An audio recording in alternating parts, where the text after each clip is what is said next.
What up, everybody? Here we go. New game, Siralim Ultimate. This should be interesting. Also, let's actually put up the game overlay.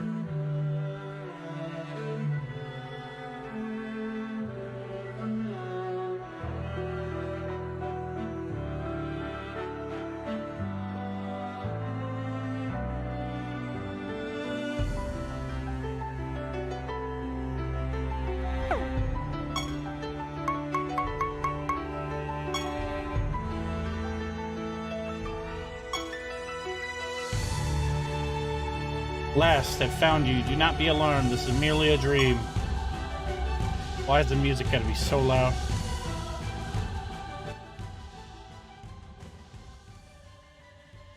You're the monarch of Siralim, yes?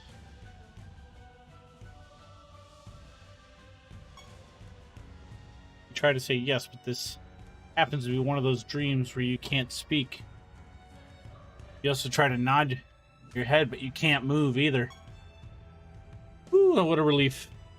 Imagine my embarrassment if I invaded the wrong dream. Fear not, despite your sleep paralysis, I can read your thoughts just fine. Okay. I'm gonna guess that red dot on his chest must be his heart.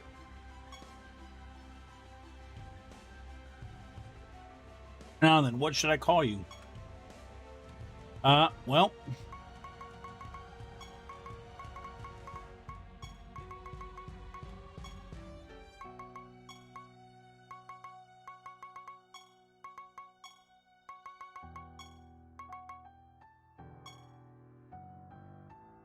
you say a fine name indeed. You can call me Caliban. Caliban. You might think of me as a ghost or a phantasm or something of that nature. In other words, I don't exist in your world. Kind of reminds me of where I'm at in JoJo's Bizarre Adventure. Is it Stardust Crusaders? I don't know. They have stands now. Spirits that exist within them. It's weird. I have another question for you. What is your specialization? Ooh. What am I? Oh, this is my playstyle. Okay. Don't think too hard. You can always change it later on. Okay. Animators. Fine line between genius and insanity. It's difficult to say on what side of that line animators reside. These fanatical magi spend their days perfecting their animatus creations. Meet creatures that grow more powerful as their masters' dark experiments unveil new opportunities. As an animator, you will always have a unique creature in your party called an animatus. Your entire battle strategy will likely focus on this creature. You can empower your animatus and even use your other creatures to make it stronger in combat. Blood Mage, the ranged spellcaster willing to do anything to overcome his foes, even at the cost of his own creatures' lives. This menacing spellcaster is adept at manipulating the life force of allies and foes alike in his endless pursuit for power. He's over here like, I'm putting boots to asses, let's go. As a blood mage, your creatures will grow more powerful as they take damage. To facilitate these effects, the blood mage offers a variety of different ways to inflict damage on his own creatures. Okay, so it must be one of those, like, inflict damage on yourself or your own creatures to then give yourself some kind of buff. That's what I'm thinking. This is before I get into it. A Kabbalist can conjure spell gems out of thin air to be used by their creatures at any given moment. These magi prefer to employ high risk, high reward battle strategies to ensure their victory. Okay. I wonder how set in each of these are. Like, is it strictly that way of play, or can you kind of like mix and match and even be an animator, but then like you're kind of playing as the gamer, like as the player, you're playing in your own style, period? Or are you strictly guidelined into one of these roles? You'll enable your creatures to cast spells they normally wouldn't have access to. Okay, so this is giving spells to your creatures. Other people's creatures might run out of spell gem charges. You'll be able to keep your creatures well stocked with fresh spell gems at the start of every battle. Okay, so you're literally like, gems? Gems you have? It's fucking Diablo over here. Let's see. Oh, yeah, that reminds me.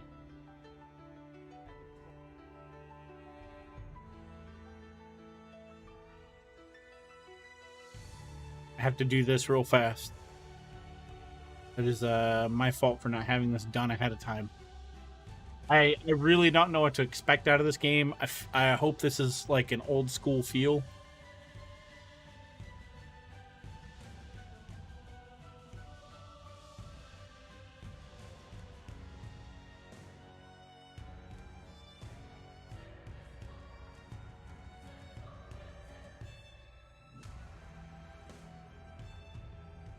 Just makes me curious, you know?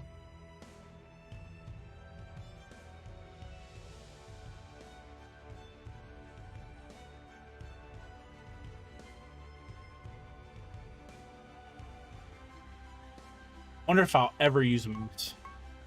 Alright, so best offense, as some say, is a good defense. Clerics protect their creatures with powerful healing abilities. Steadfast barriers, ensuring that not even the most tenacious foes can overcome them. As a cleric, you'll specialize in healing abilities, as well as buffing, resurrection, stat boosting effects, providing your creatures with protective barriers. Your player itself is the support carry. Your creatures will be extremely difficult to kill. Got it. Defiler. Difference between good and evil is often a matter of perspective. Morality of a defiler is simple enough for anyone to decide. These dark magi take sadistic pleasure in afflicting their adversaries with crippling... Okay, so this is the debuff specialist. Reducing them to weakened husks that no longer have the capacity to defend themselves, right? Yep, debuff specialist.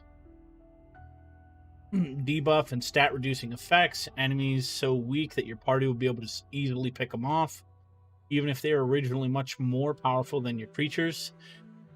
That's probably going to be like straight up boss fight material, but at the same time, you're going to have to make your make your character probably more powerful and utilized in a particular playstyle when it comes to bosses. Because you got to think, just like any game, debuffs aren't the end-all be-all, and some debuffs don't work on bosses, like death debuffs and such. Also, I've got little mini sandwich. I got 2 of these sliders.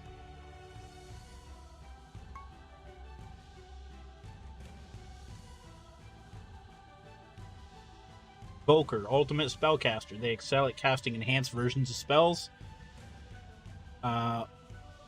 Versions of spells multiple times in a row to overwhelm their enemies before they can act.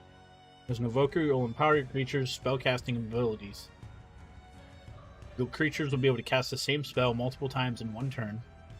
These spells will be much stronger than if they had cast them without your guidance. Okay, so you're the boosted spell playstyle.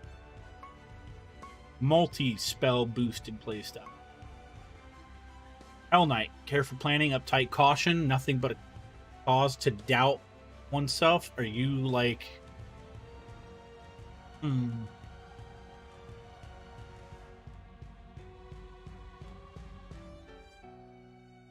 Knights realize this fact, instead opt to send their creatures charging headlong into battle. Relying on brute strength, reckless attacks to ensure a swift victory. As a Hell Knight, you'll favor creatures that specialize in attacking, so you're going to favor melee. Physical combat. Okay. Hell Knights grant creatures increased crit damage, cause a variety of effects to occur when they attack. Hell Knights are surprisingly adept at spellcasting in a pinch as well. These are all going to be like boosting your physical attributes. So Hell Knights, your crit, physical confrontation, physical combat. Inquisitor, burn the witch, judge the heretic, slay the non-believer. Okay. Inquisitors make use of healing effects, just as much for offense as they do for defense. They enact justice on behalf of the gods, and no one will be spared from holy rapture. So this is your holy warrior. Inquisitors will have a solution. You'll have a solution at your disposal for every problem you encounter. In addition, Inquisitors are able to use healing effects for offensive purposes. For example, when your creatures heal enemies, they instead cause damage to them. So this is like the Holy Warrior of Light side of things. Like, you're evil, I shall cast my magic, my holy, healing magic. Or like Final Fantasy, Phoenix down on the undead, takes them out.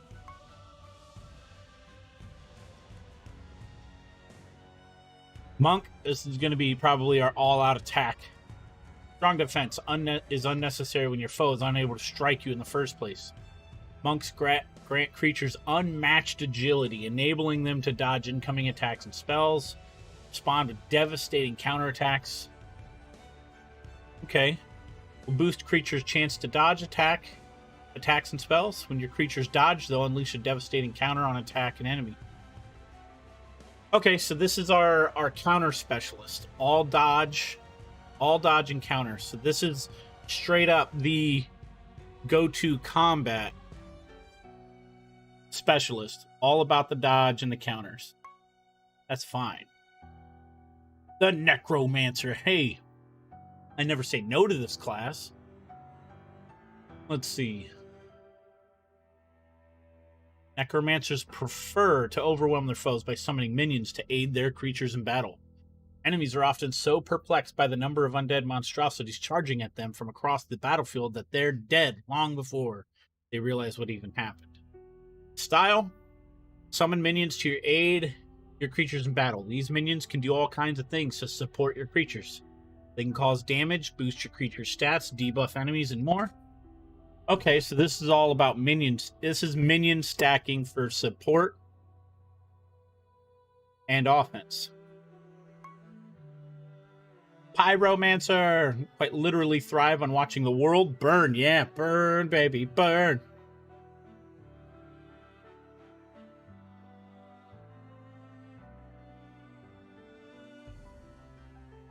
These maniacal magi ignite both friend and foe, like with a brilliant conflagration, causing their enemies to suffer gruesome deaths while empowering their allies with the power of flame. Okay. Style: make heavy use of the burning debuff to deal damage to enemies over time. In addition, your own creatures will be afflicted with this debuff, but it will heal and empower rather than deal damage. Okay, so this is a fire build. Okay. Reaver.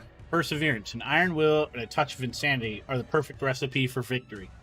Reavers live and die by this mantra, instilling their creatures with a cold and calculated anger that allows them to grow more powerful during battles where their foes tire out. Alright. Style: creatures gain massive benefits in combat as battles continue to drag on. Okay, so this is buff over time. Your creatures manage to survive for just a few extra turns, they'll be able to devastate your enemies. This is buff over time. This would be perfect for boss battles. Like those hard to fight boss battles. It's perfect. Sorcerer. Masters of controlling the battlefield. Why worry about offense or defense when your enemies can't move to begin with? Style: support your creatures by debilitating their enemies from afar. So this is range debuff. Generally, your enemies won't be able to for the first few turns in battle as long as you're around. Okay. Range debuff song. Warden. Wardens are wholly attuned to the needs of their creatures. These powerful magi empower their creatures with various boons to give them an edge over their opponents in battle. Style Hub will be able to grant your creatures every buff in existence. In addition, your creatures will grow stronger as they continue to accumulate more buffs. Okay, same style as the Reaver, but I grant the buff. Not buff happens over time, which the Reaver is probably at random, whereas the Warden you get to pick and choose. I can see where this comes in handy, like if you know like a boss pattern or what they're, 50-50 chance of what they're most likely going to play on their first attacks. I could see Warden being a bigger play. Witch Doctor. Hell yeah, let's go. Witch Doctors are spiritual warriors who cast deadly hexes and curses on their enemies, forcing them to fight against each other. Okay, so you manipulate the enemy. Manipulate your foes into damaging each other and empowering your creatures to ensure victory. Yeah, you're going to add buffs to your group, but you're going to confuse or control the enemy team. That's not bad. That's not bad. Debuff specialist. I like the animator. I think this would be fun, but I also like the idea of the necromancer.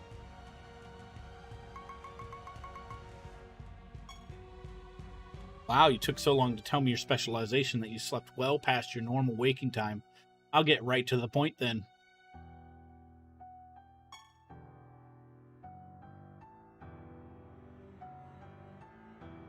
You know of the Kingdom of Nex, correct? No? You try to say, yes, of course, I know of Nex. Their most trusted ally. We often trade jarred goods with each other, but you're still unable to speak. As I thought, listen closely. King of Nex is not to be trusted. Recently, he managed to procure the ultimate nether orb, a powerful relic that can be used to bend the gods to its user's will. I fear that he will use this orb to take control of the entire world of Rhodia. Okay. You attempt to snort dismissively and ask Caliban how he could possibly know of the ultimate nether orb's whereabouts, much less the King of Nex's ambitions. I'm confident in my accusations. I have observed his dreams, have seen what he plans to do after his magi have finished charging the orb. His future actions do not bode well for Rhodia. You don't have much time. Awaken now. Tell your most trusted advisors what we spoke about in this dream. Formulate a strategy to infiltrate Nex and steal the ultimate nether orb so that it will not be used for ill purposes. Farewell. We will speak again soon. Well, hello. Good morning, my liege. What am I, like, prince? Well met. Hail! I hope this day finds you well. Alright, so we're going, like, to medieval times. Okay. After nodding impatiently through the onslaught of greetings, you tell everyone about the dream you had last night. Caliban, eh? Heard that name in quite some time. They say that if Caliban appears in your dreams, he'll haunt your sleep until you do as he says.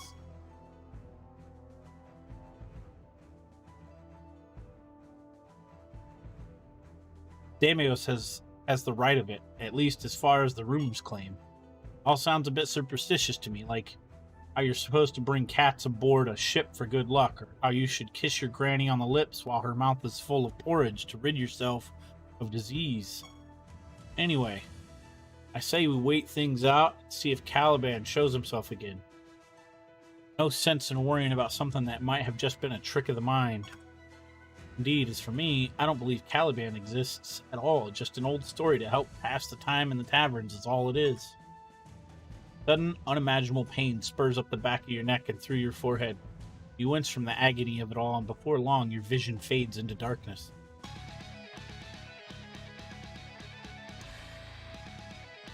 Well, hello. You don't believe in me, eh? What say you now? What do you mean? And why are you making your voice so deep all of a sudden? Why are your eyes glowing red? Why are you floating a few inches off the ground? Imbecile, it's not game, you misguided mutton head. It is I, Caliban. Quit messing around, you're not Caliban. It is a sad day indeed to learn that the fate of Rhodia rests in your incompetent hands. Yes, I am Caliban. Does my appearance truly leave everyone so skeptical? Ignore Hebron, Sir Caliban, and accept my apologies on his behalf. He's not all right in the head after all. He spoke the truth of it. Caliban is real. Indeed.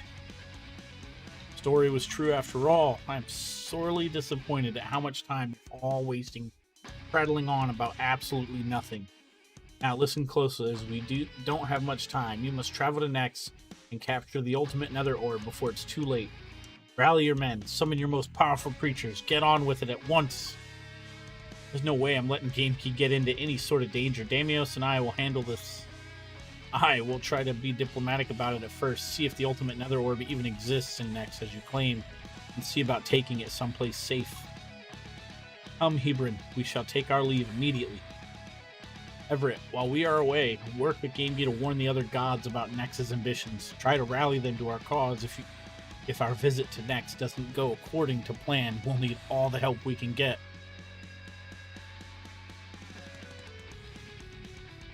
Diablo got a graphics update. I mean, I'm technically under Siralim Ultimate.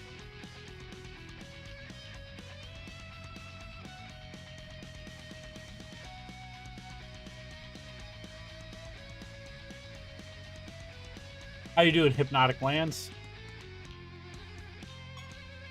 We'll do what we must. Take care, Damius Hebron. Farewell. Nice to meet you, sir. Very well, then it is time to relinquish my control over this body. In the future, I pledge to communicate with you all a bit more gracefully. That is to say, I won't overtake his body and cause him excruciating amounts of pain. Oh boy. And then I go back to myself.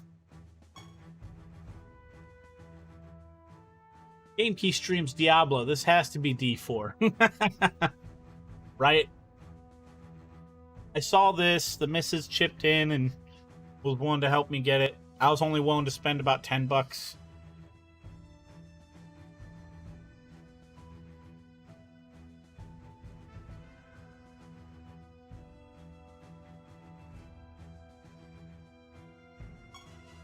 Alright, then that just happened. I'd offer her to make the pilgrimage across Rhodia to warn the gods in your steed, but we both know you're better suited for the task. Diplomacy's never been a point of strength for me, not to mention the gods will respect you more for seeking their aid in person. I'm doing much better, man. Just yesterday was a rough go with Warzone, and like, I don't know what's happened in these little patches, but Caldera just, it's not playing well at all on my PC. It takes control over my entire CPU. Takes control of my graphics card, won't let me use nothing else, so I have to quit Warzone completely on stream and get the second computer running. And I'm not willing to risk my router or my network through NDI setup, so I have my Elgato capture card. I'm gonna have to get that computer up and running sooner or later. So I guess no time like the present. So I'll work on it tomorrow. That'll be my plan, I guess.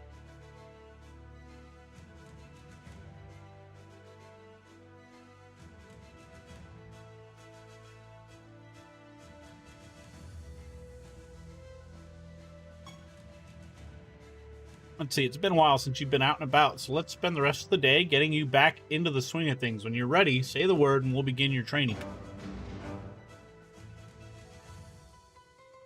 You have one new notification. Press Y. U. E. F. Oh, F is letting me see the achievement. Okay. Good job being proactive, man. Respect. Yeah. It's just, I've been doing this a while, and the things I've learned about different styles and setups, like the hardware, no hardware is perfect, and I'm not willing to risk the hardware, or I'm not willing to risk my internet service, like my router, my modem, to also stream on a 2 PC setup. So like, hardlining everything is like the way to go.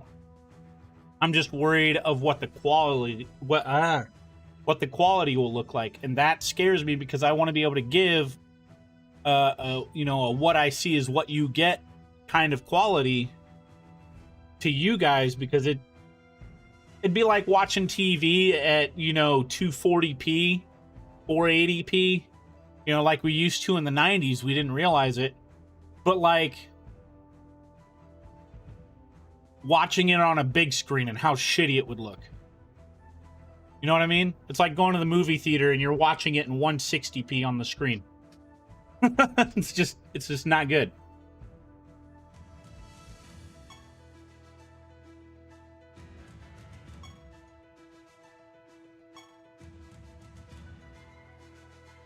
Okay. Let's get started on your training. Review the basics. They say that the best way to learn is by doing so. Let's jump right into it. Your animatus against my unicorn Viviper. Okay. Ready? No need to hold back, Your Majesty.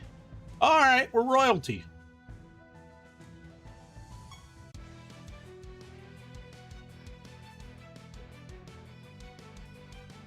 A hostile unicorn appears.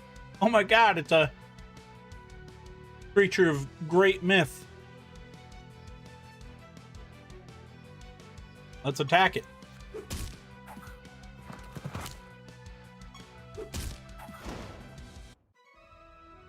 You and your creature are victorious. Okay.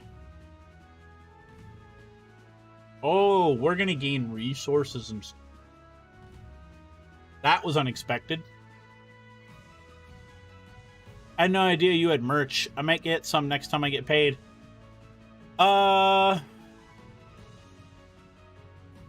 Not the gamer subs. I literally got to get rid of commands. Select all. Or no. Select all.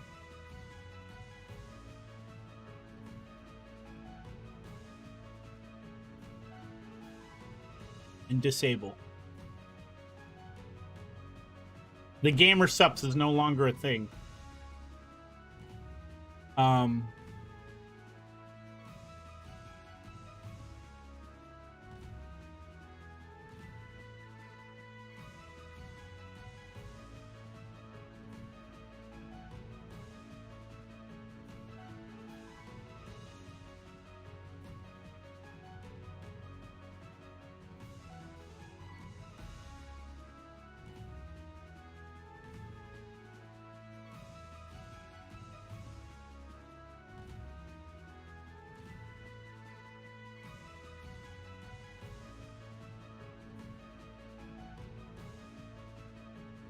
There we go.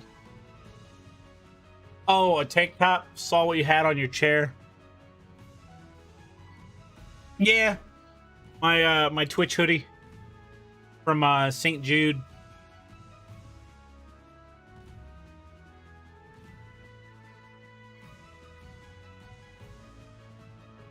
I just got rid of like almost all of my timed commands.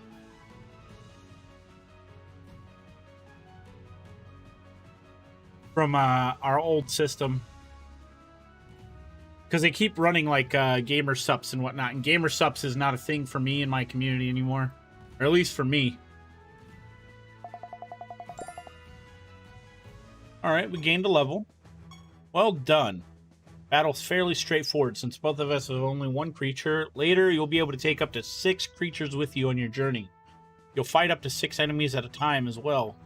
After you defeat an enemy, you'll gain some of that creature's mana. After you gather enough mana, you'll be able to summon that creature and use it in battle.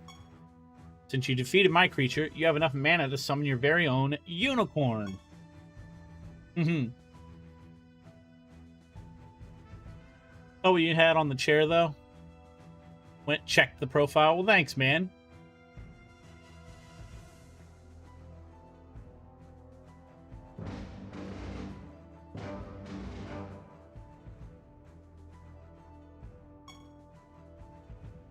Knowledge increased. Unicorn rank F.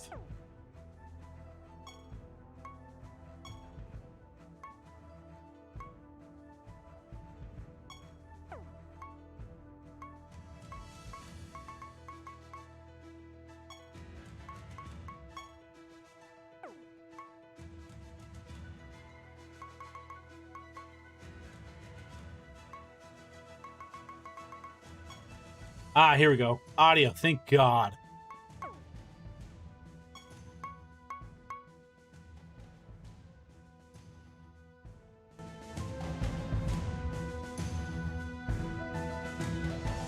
All right, so is that better?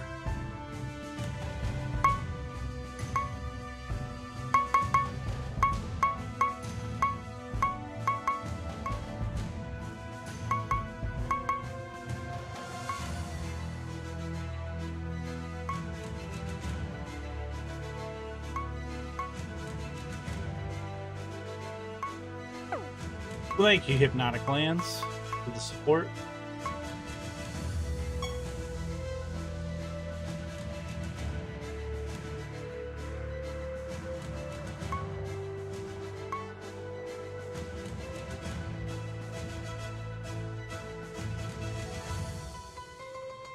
What? This is a lot of stuff.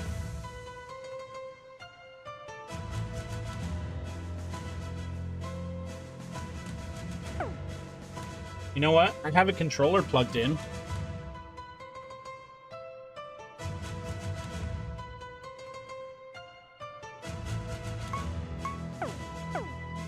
Oh, this is so much better. Shouldn't be using this yet. Pay attention to your quests. Move the mouse out of the way.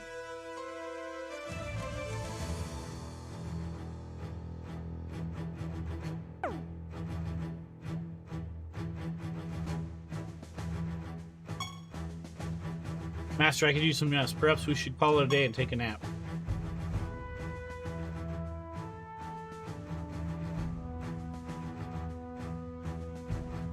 Oh, is this it? Summon the unicorn! You summoned a new unicorn!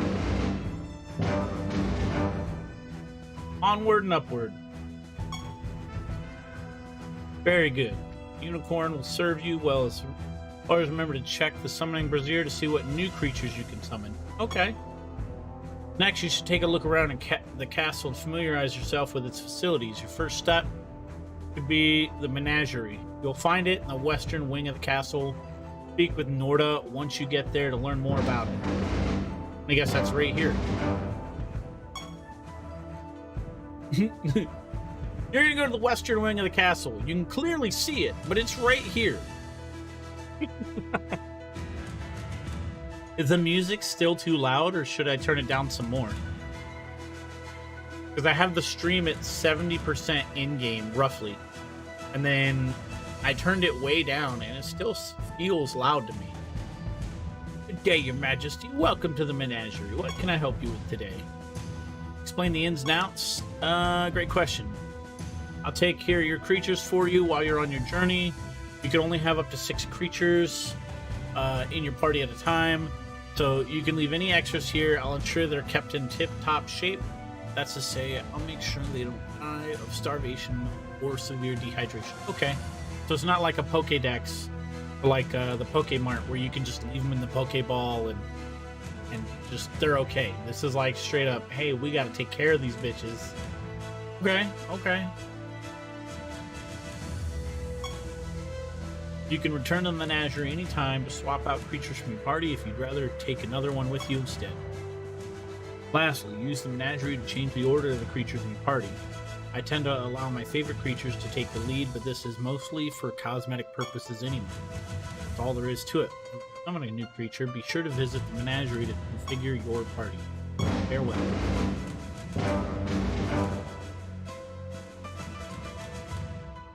Turn to Everett. Alright, let's go. Welcome back. Hope you enjoyed your stroll around the menagerie. Next, you should visit Sebin the blacksmith. Teach you how to forge and equip your creatures with artifacts. Yeah, boy, that's what I was looking forward to. Speak with Rhea the Enchantress. She'll teach you to craft spell gems for your creatures to use. It's so basic. It's so basic. That man's got eyes like, oh, give me stuff to make. What can I do for you today? No, don't say it. I can tell by the look in your eye. You're here to forge an artifact for one of your creatures. Taken aback by the fact Sebin thinks himself clever for knowing you're here to make use of his only function.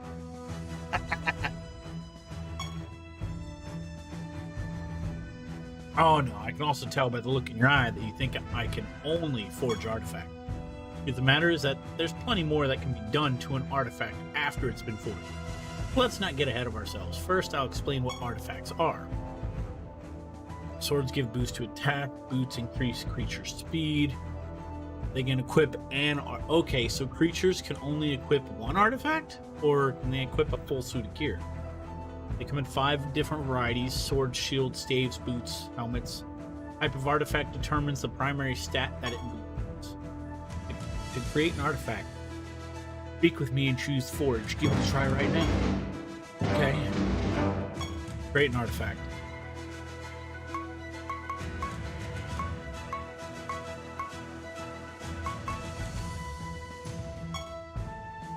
Not hear me? I said to forge a sword. Okay. That's the resources. Your resource and begins hammering violently at the enemy. Despite the blacksmith's peculiar demeanor, you can't help but appreciate his masterful familiarity with the mallet. Within a few minutes, the hammering stops. Hands you the artifact you requested. Well done. That was easy enough, wasn't it? Each artifact has a tier. Artifacts start at tier 1 and upgrade. Artifacts to increase their tier. Increase an artifact's tier, all of its stats increase. Obviously, in addition to certain tiers, your artifact will gain additional slots. You can find crafting materials to socket into these slots, allowing the artifact to gain a new property. Okay, slotting items. The artifact you forged will gain a new stat slot at tier 3. Try to upgrade your artifact to tier 3 now.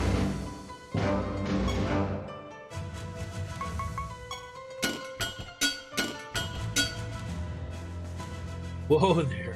Sword's already at tier 3. That's more than enough for now. Okay. Oh my goodness. I've seriously been sneezing like this for like a week now. I've been sneezing like crazy. This was mild. Usually it's 3, 4, 5 times in a row. Feeling like a sneezing jag. Crazy. Oh, I wonder. Oh my god, my bit rate's horrible. I put my bit rate down. Rip bit rate. We're only at 2500. Bounces between 22 and 3k. But that's okay. It's not like I'm playing like a graphically demanding title like Warzone. Shooters are just not going to happen anymore on the stream. All right. Perfect. You notice that your artifact stats increased each time you upgraded it, as I mentioned before. Okay. Stat lots increased 3. Next, take these crafting materials, use the socket. Use them to socket your artifact. This will add an additional property to it. Okay.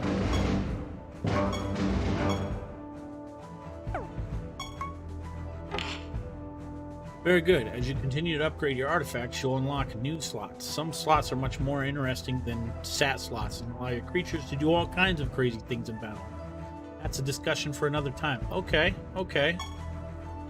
Now keep in mind that an artifact is useless if it's not equipped. Go ahead and do that now. Equip your animatus with the sword you just forged.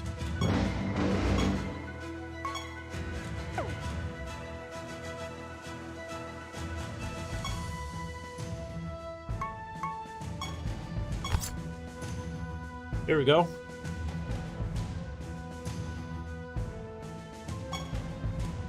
What you learned today about artifacts is merely the basics. You should consult the codex. Okay, vital source of info, help you learn more about the game. If you ever have any questions about how a certain part of the game works, always check the codex. Okay? Codex will magically produce new info for you as you discover new creatures, spells, and other phenomena. Oh, okay, so there's like going to be other stuff. You can view the codex at any time by pressing B. I can tell you by the look in your eye you're eager to meet with Rhea. She'll explain all you need to know about spell gems. Okay. Magic, here we go. Good day to you. Here to learn about spell gems? Yes. Creatures can equip spell gems, which allow them to cast spells in battle. Each spell gem allows you to cast a different spell. For example, spell gem of Fireball enables a creature to cast a Fireball spell. I was just about to ask this question, and it does hold charges. Each time a creature casts a spell, a charge is removed. Spell gem runs out of charges, your creatures won't be able to use that spell gem until it's recharged. Don't worry. All your spell gems will be recharged automatically when you return to Siralim. That's the town. Okay. Start by creating a new spell gem. Speak with me and choose craft. Desecrate. Target takes moderate amount of damage plus 100% more damage for each enemy of the same race fighting on the target's side. You have 0 of these gems in your inventory. Creatures gain leeching. You have 0% of these gems. Moderate amount of damage and is afflicted with sleep. I like Desecrate. Very good. Next, you should equip the spell to your animatus.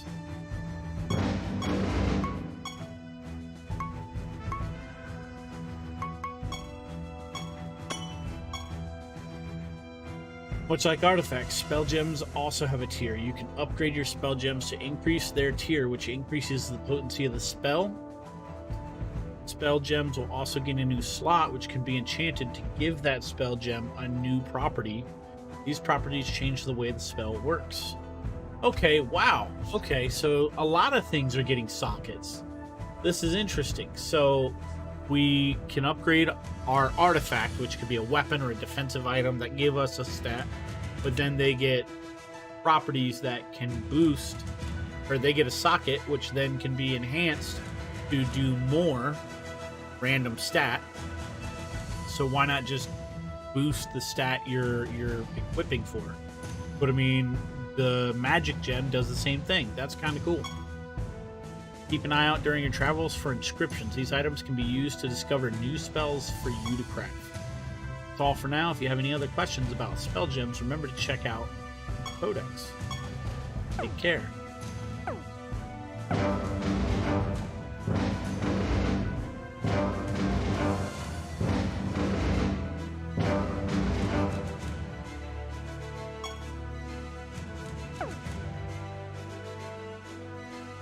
Okay. Your creatures are properly equipped with artifacts and spell gems now. Very good. You're now ready to venture outside these castle walls and earn the favor of the gods. You should rest for the remainder of the day. Damios and Hibrin should return from their journey early tomorrow morning. You'll need to speak with them before you depart. And then they force us to go to bed, and here we are. After a busy day of learning extremely basic things, you head off to bed. That's exactly how I felt. Quickly fall asleep, only to be awakened by a startling dream about falling down the castle stairs. After falling back asleep once more, you wake up yet again for a brief moment to flip your pillow upside down. Nice and cool now, back to sleep you go. Wake up yet again, courtesy of a muscle spasm in your left calf muscle. Night, this isn't your night. Perhaps a warm glass of milk. Wake up. They've returned. Damn. Ibra and Damius, it's good to see the two of you return safely. What happened? Find the ultimate nether orb? Yes, as Caliban claimed, we found the ultimate nether orb in Nex, and as planned, we tried to negotiate with Lucius to see if we could come to some understanding. And we were met with staunch resistance. Lucius destroyed most of our army all by himself. When Damius and I had finally cornered him, the gods intervened. We nearly lost our lives, but we managed to escape. Fear that Lucius already holds influence over many of the gods. They are not, after all, normally prone to physical intervention with the affairs of humans. See, then perhaps we should petition the gods and explain what is at stake for our world. Surely they will come to their senses and see our side of things. Perhaps they'll even aid us in obtaining the ultimate nether orb. Good plan, but that's not our only problem now. Before we fled, Lucius vanished. He took the ultimate nether orb with him. We have no idea where he went, but it's safe to say that he won't be returning next anytime soon for fear of us launching follow-up attack. Indeed, then where do we go from here? Hebron and I will search for Lucius. In the meantime, I believe you should move forward with our original plan to petition the gods and ask for their help. You should first visit the Blood Grove. Apocronax is the god of that realm. He is a master tracker, and his expertise will prove invaluable in helping us find the ultimate moment. Okay. Excellent idea. Make haste to the Blood Grove. See if you can sway Apriconics. Sound plan. Good luck.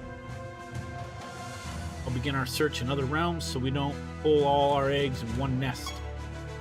Alright, farewell. Wait. Lots of reading, chat. Lots of reading. Head to the northern part of the castle. Use the teleportation shrine. Travel to Blood Grove. Seek out that altar. Commune with him to speak with him. Luck. See to our castle's defenses while you're away. You can count on me.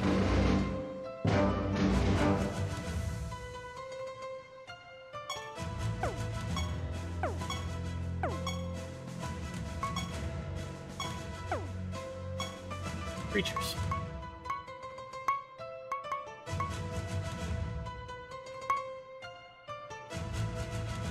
Or a health.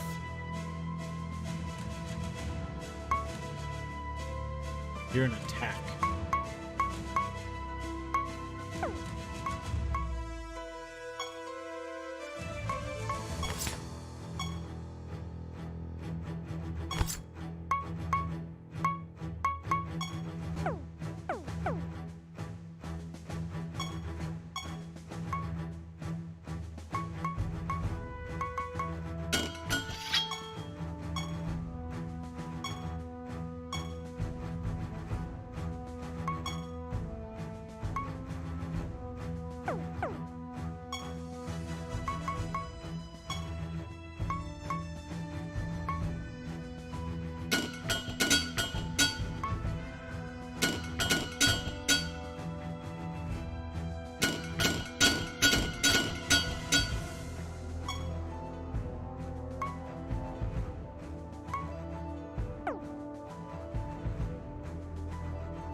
Okay.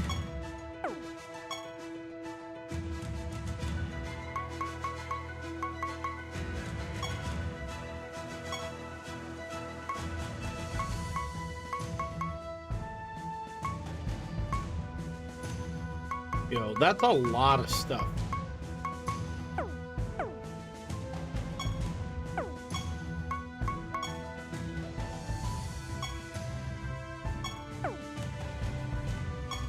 Creatures.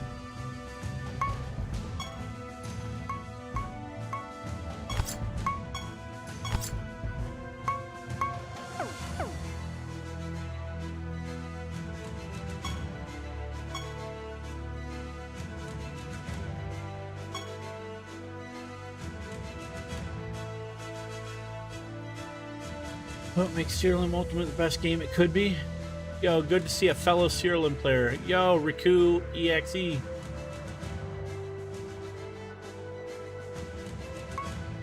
Just getting into it, man.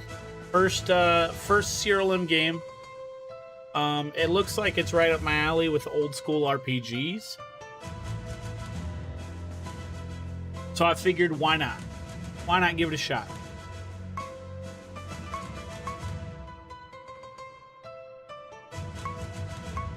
Wow, look at all of these folks who helped out with, like, design.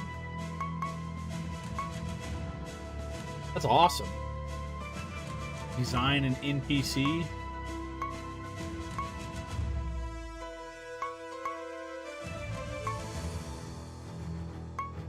That's crazy. Alpha, beta, and release. Just saying, that's a lot of names. Additional support. That's really cool.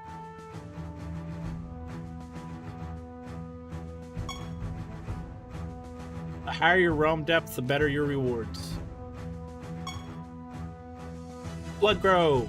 How to travel to this realm. Let's go. Welcome to your first realm. You'll receive a realm quest at the start of each realm. These are short, bite-sized quests that must be completed before you can proceed to the next realm. After you complete a realm quest, you'll receive a reward. Then you'll be able to use that realm to teleport the shrine to either travel to a new realm or return to your kingdom. When you complete a realm quest, the highest realm depth you've ever visited, you'll also receive perk points that can be used to unlock perks for your specialization.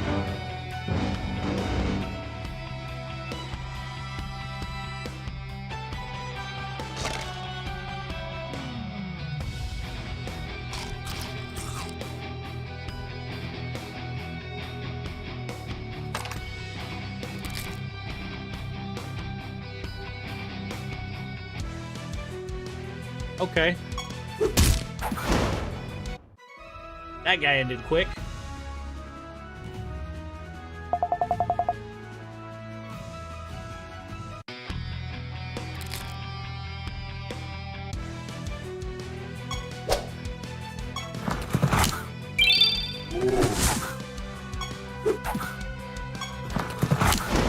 Yo, I've got to upgrade that weapon. Oh, it's so easy to get resources. Oh my god.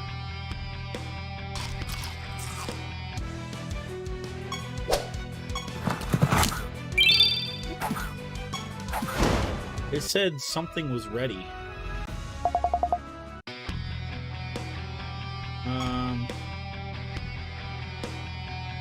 Summon ready? Ready for what?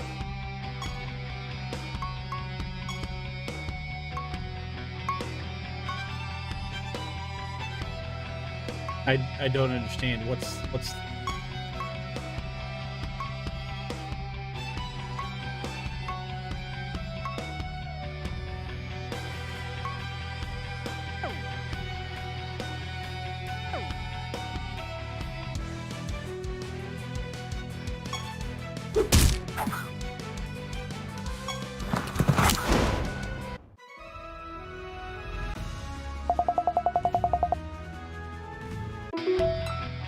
You'll gain knowledge points for a creature when you kill them. After you gain enough knowledge points, experience, your knowledge rank for that creature will increase, unlocking new benefits such as the ability to see that creature's health value in battle.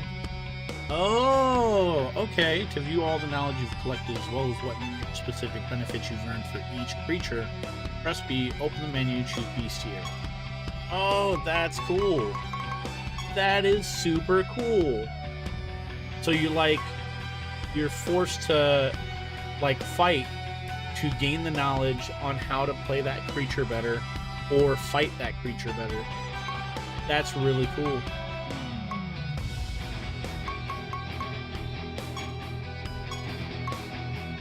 Oh my god, that's a lot. Oh my god, what?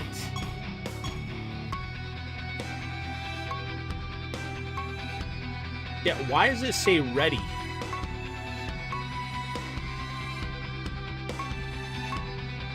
Alright, okay.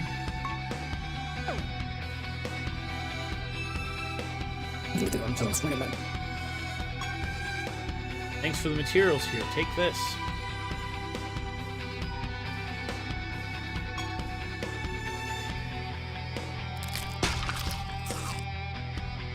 You've eaten a lot of squash, too much in fact. You've vomited everywhere, but what's this? There's something in the vomit. 433 granite, okay.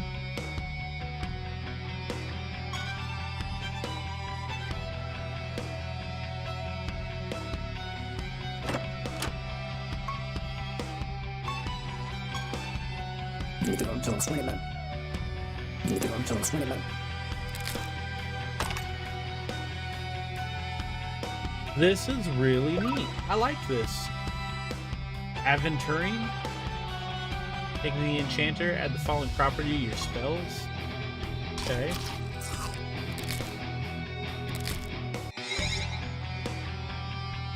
Hello. Bard Balladeer. The bard sits atop the treasure hoard and begins to play an incredibly annoying tune with a musical instrument. You order your creatures to take the instrument and do unpleasant things to the bard with it. Shove it up his ass! Hostile Bard Balladeer. Okay?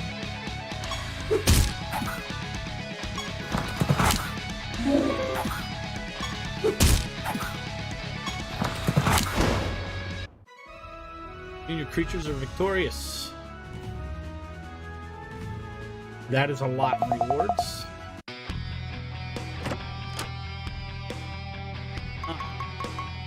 Fury of Burning. Socket and artifact. Bricks swap. This item to gain this property. Creature has a chance to afflict enemies with burning when it deals damage to them with attacks. Sleep resistance. Creatures have a chance to gain repelling when it deals damage with attacks. I like the Curio Burning. Automatically grants 10 knowledge points about Terra Volta's creatures when you pick up this item. Unlocks the background style Caliban for you to use in your castle. Item is automatically consumed when you pick it up. Terra Volts 1. Creatures. I like the idea here.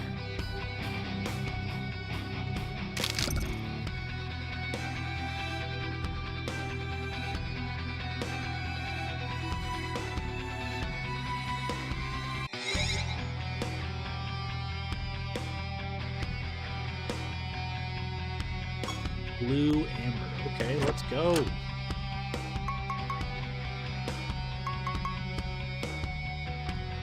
After an adjacent ally casts a spell, this creature casts that spell as well. This trait does not work with creatures that also have this trait. Okay.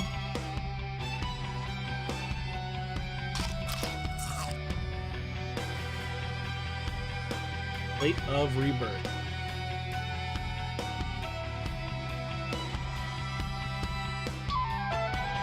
Pick up the pipe and play a tune. Unfortunately, your complete lack of musical talent appears to have attracted the attention of nearby creatures. They attack. Oh god. I'm sorry I'm such a bad player. This is Squidward over here.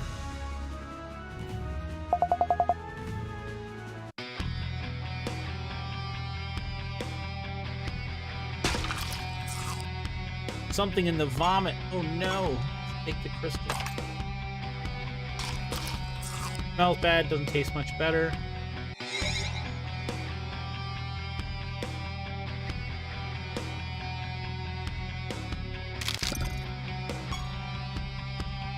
Someone has leashed the hound near the treasure chest. Fairly traditional way to protect him. It starts barking loudly before you can stop it, summoning the owners. Let's go.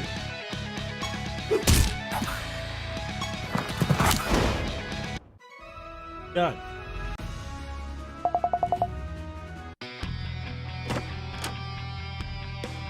Centaur, range 5. Allows you to craft gems of Ignis Fatus. Targets take moderate amount of damage, plus 25% more damage for each ethereal spell gem added. Item is automatically consumed when you pick it up. Inscription, Scourge Death.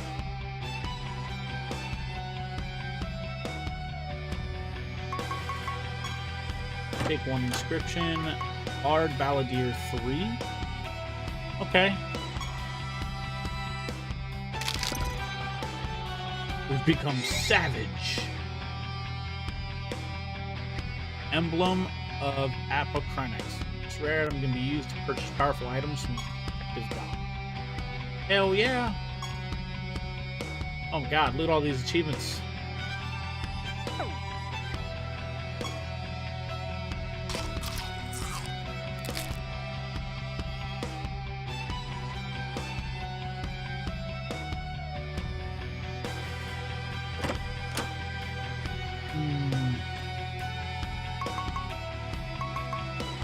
Like the 25 points. Airhound creatures when you pick up this item.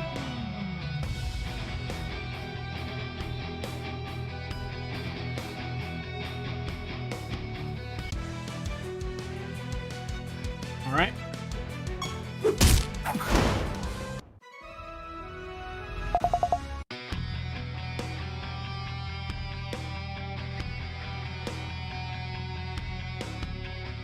See how this works now.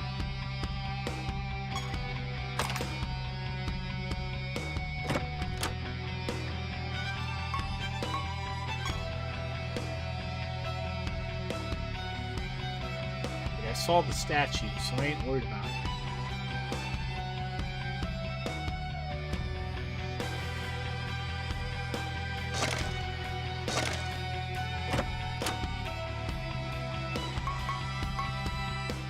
Mattis.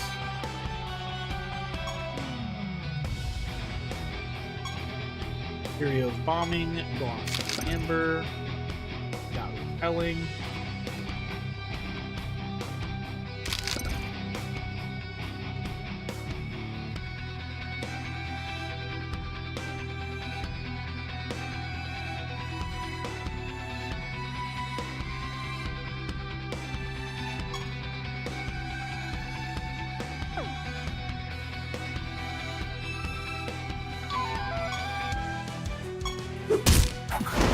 Go through the fight.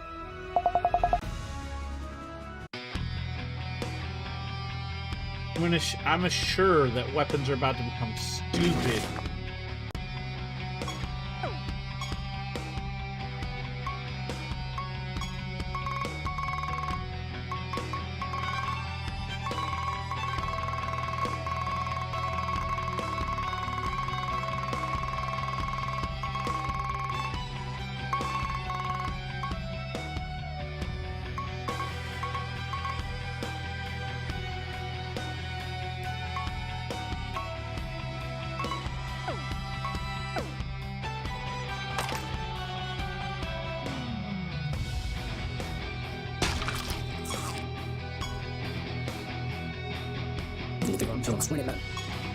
Here, take this.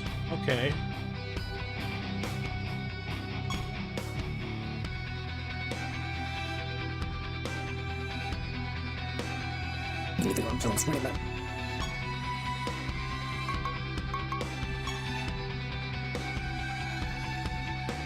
X marks the spot.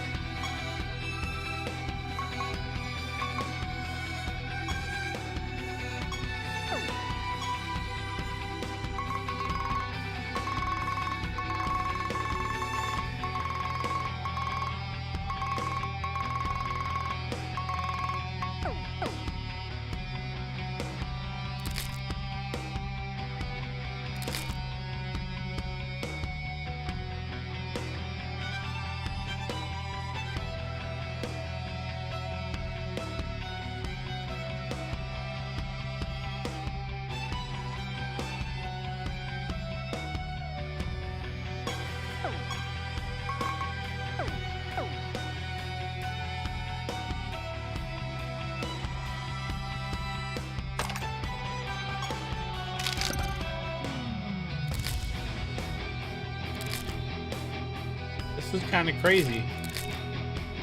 All this stuff.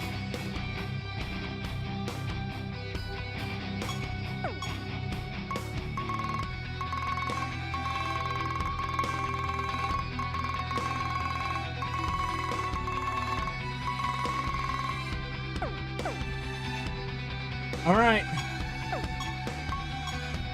Make a save and continue.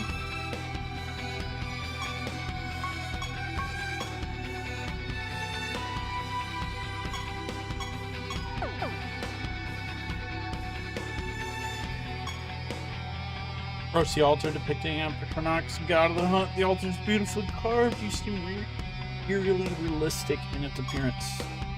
You can't help but desire to touch it. Slowly extend your hand toward the altar, all but mesmerized by its beauty. Oh my god! I'm gonna touch it. Who goes there? This would freak me out in real life.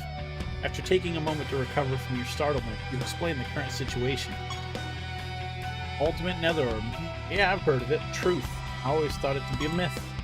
However, I'd be remiss to ignore the reputable ruler of Siralim. Very well then. I'll aid you in your quest to find the ultimate Netherorb. But first, I must ask a favor. As always with a god, you gotta ask the favor. Deep within the Blood Grove prowls a powerful beast called Kichi. She's a creature of the F race. Find her so that I might tame her and call her my own. She will prove an invaluable asset when it comes to tracking down the ultimate Netherorb. Okay. Do this for me, and I will attend your knights on their Kichi doesn't appear to be anywhere nearby. Make your way to the teleportation shrine in this realm and use it to travel to a different part of the Blood World.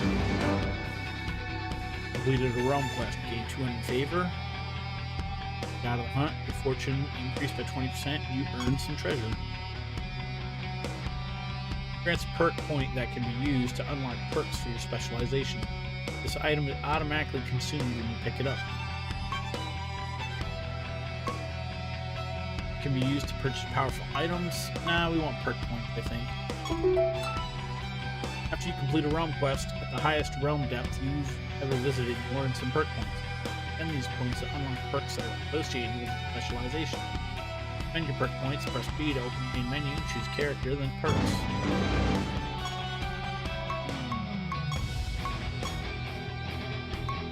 Anguish through awareness.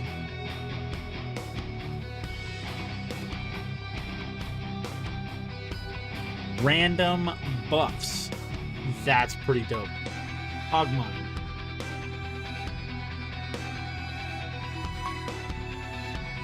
Gains a copy of your 5th creature's innate trait. And the animated weapon's master attacks. It deals additional damage equal to the highest total stat from all of its artifact stats. Whoa, what up, Ty? This is a pretty interesting game, man. Let's see. Animated gems master manually casts a spell. This menu casts one of its master spell gems. Okay, definitely okay. Hey, corpse explosion. Spell deals 50% more damage for each dead enemy. That's kind of cool. Debuff, endowment.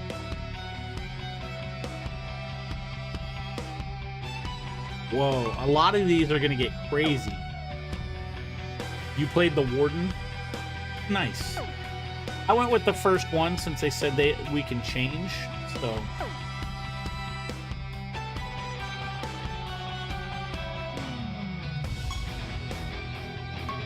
We're gonna go back to Siralim.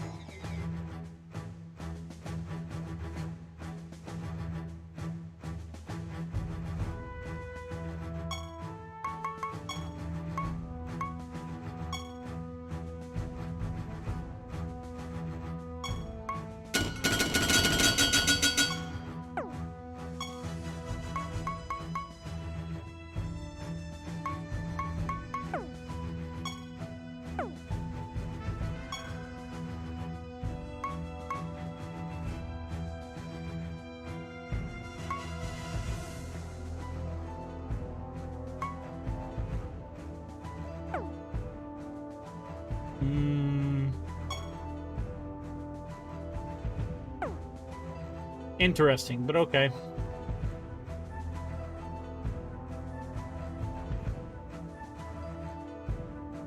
At work, BBs.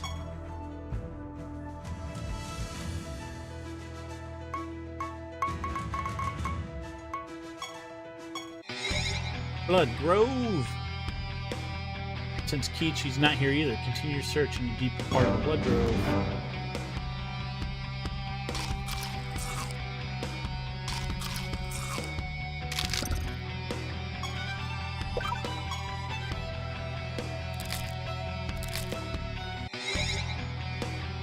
Let's go. The Vulpus.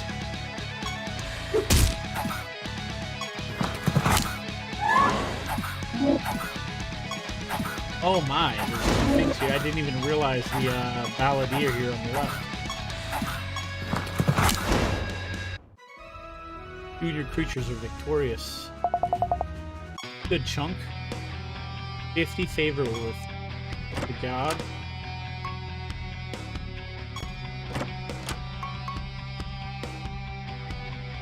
Unlocks the wardrobe costume blacksmith. You can change your costume at the enchanted wardrobe.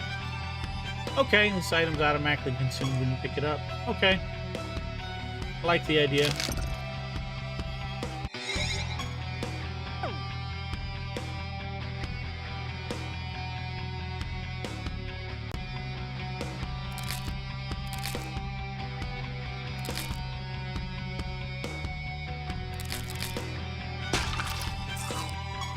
Something in the vomit, some crystals. If I, oh my god, this is like straight coming out of my gut.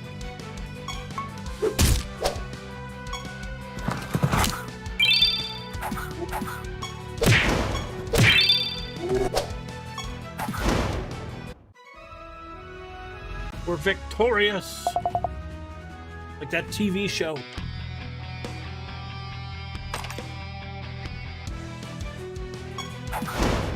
I'm glad I leveled up the weapons, because it's any RPG. If I can upgrade, oh, they're gonna let me upgrade.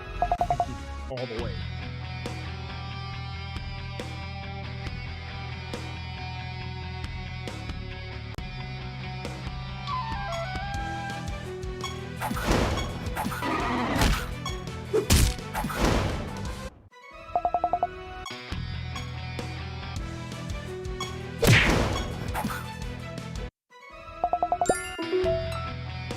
Turbo mode.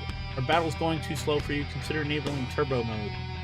Turbo mode allows you to hold down A or B in battle to quickly select whatever command you've set as default for your creatures. Coupled with strategy option in the creature menu, turbo mode makes battling much more efficient.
Unrighteous fire.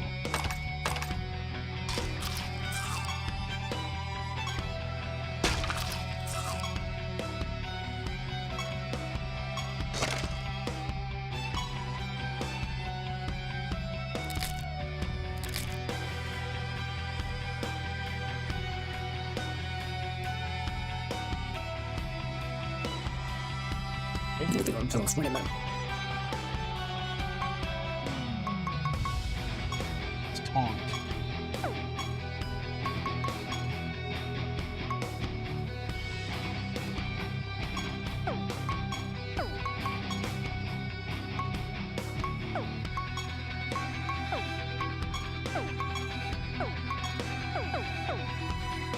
Alright, alright.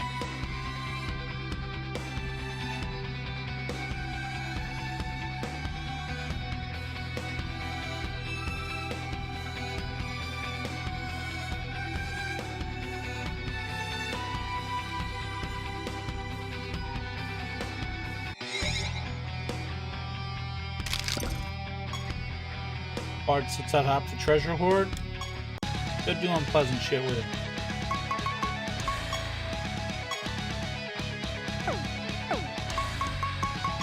Oh, you can just straight inspect him and not have to worry about it. That's awesome, dude. Heck yeah.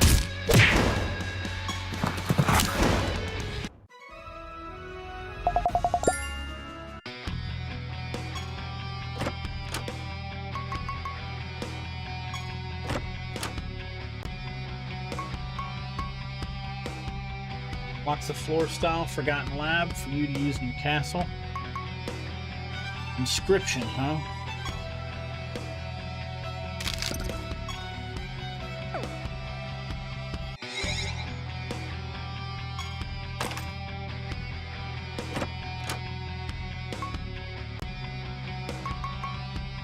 Blade of Divinity.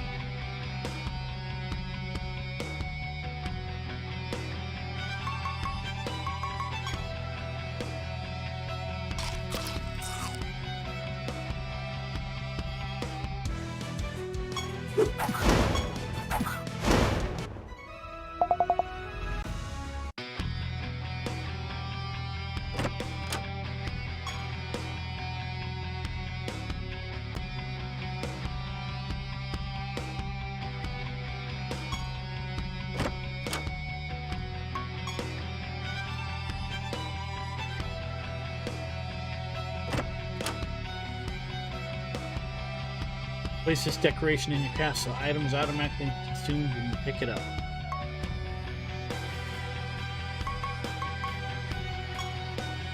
Don't care about castle things. I'll get them as I go along.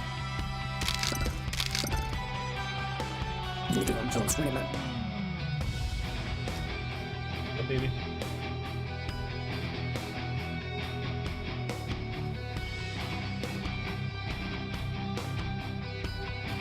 Hold on, chat. I'm gonna go grab.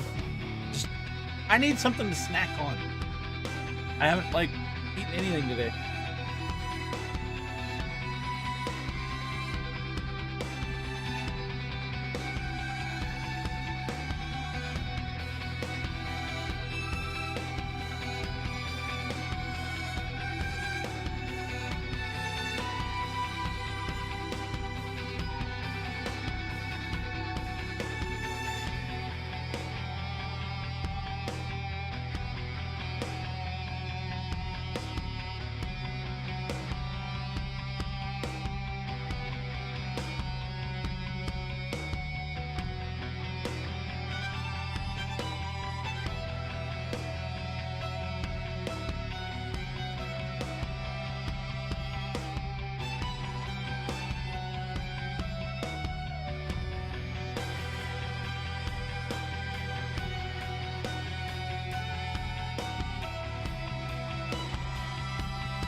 All right, we got stuff going in the microwave.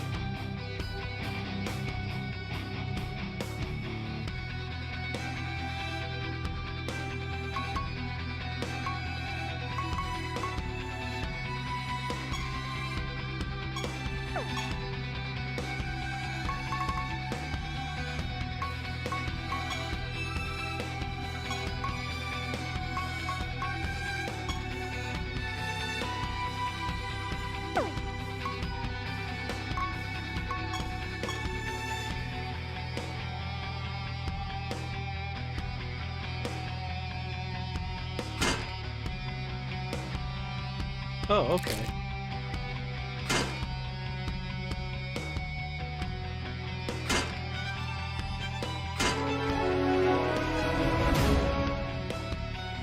Vomiting squash is more rewarding.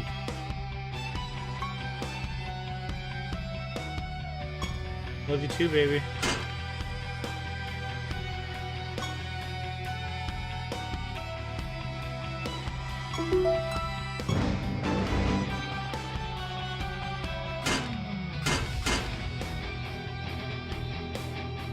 Oh, it's awesome.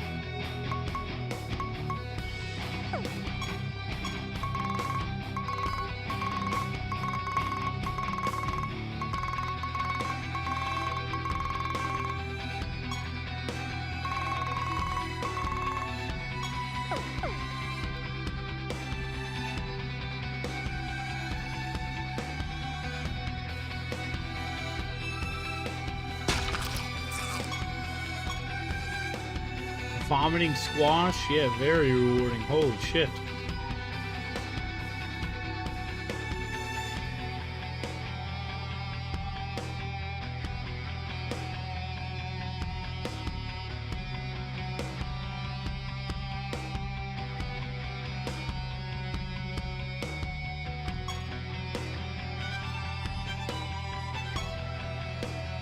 Oh, F Howler?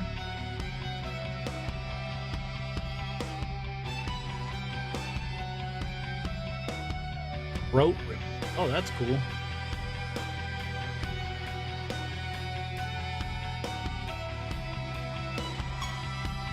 I only have 2 of those emblems. Oops.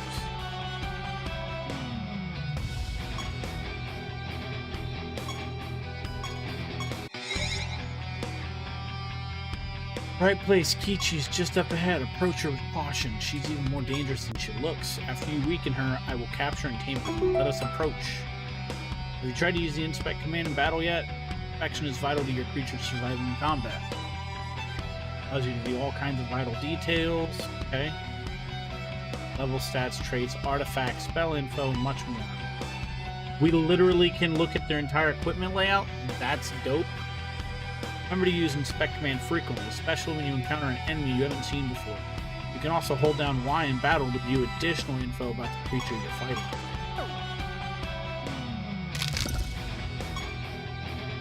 You and your creatures approach Kichi with a display of confidence that none of you actually feel. Upon notice of your arrival, Kichi assumes a wary crouch waiting for you to make the first move. You unleash a beastly roar. Meow, meow, meow. And charge forward, you're relieved beyond words to see that your creatures follow suit. Meow, meow, meow, meow, meow, meow, meow. Kichi lunges forward to meet your attack head on.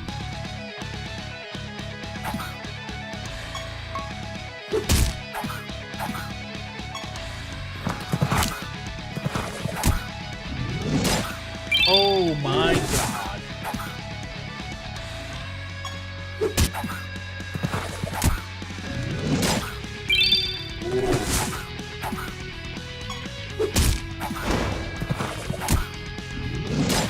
Owie.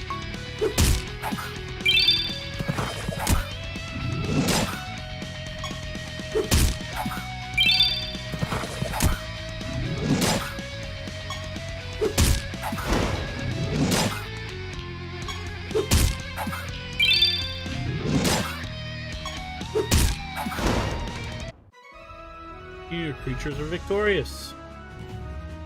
Okay. Notice we still gain experience even when the creature is past. Whoa, Well done. Thanks to you, Kichi's been tamed. We will need her aid to seek out the ultimate nether orb. Just as a hound can smell fresh meat from miles away, Fs are adept at detecting magic from great distances. Kichi and I will take our leave and begin our search. I will return to you when I learn more. All things considered, that went quite well. You should return to Siralim and tell Everett the good news. Oops. Boon of the Swarm. Creatures have 3% more stats other than health for each creature of their same race fighting your side. Doesn't stack, okay. This Slate of Rebirth. Okay.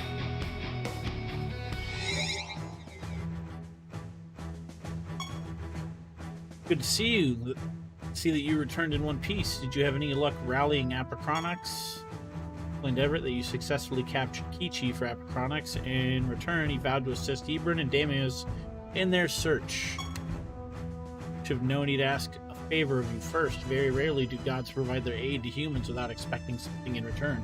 Nevertheless, I'm glad to have Apocronix's help. Alright. This is a cross of Dragon Quest monsters and early Final Fantasy series. Yeah, that's like what I was getting. You're dead. You have to summon monsters at your home base first before taking on that boss. I mean, I thought I was dead, but my animatus just destroyed it. Got a tiring day, so I suggest you take some time off. Enjoy yourself in the sanctity of your castle. Ready for the next step in your journey, please speak with me again.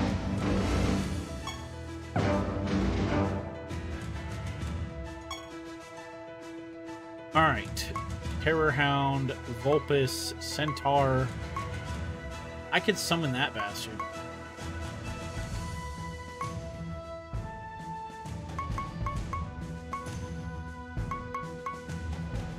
He's like mending.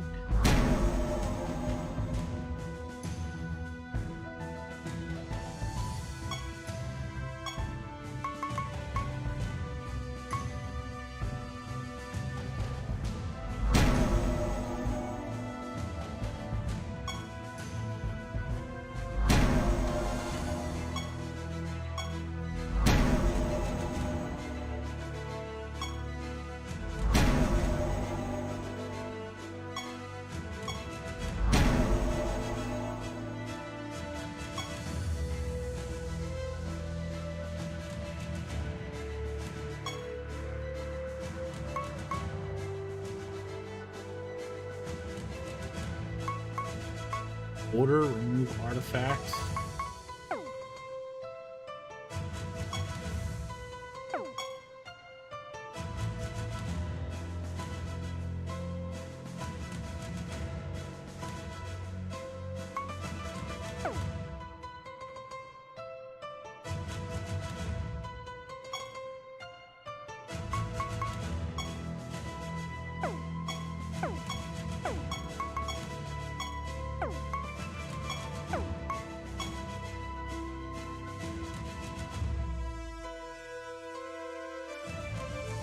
So that goes into a slot.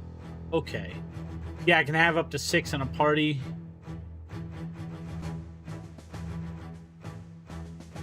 Creature has shelled. It has 75% more chance.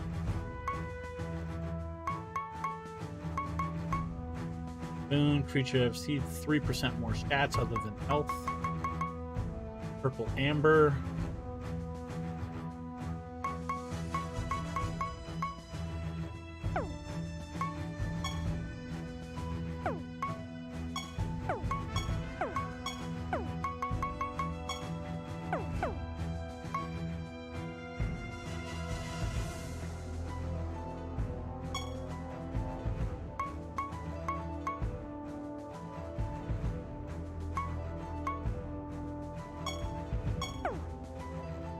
I don't think I understand cards yet.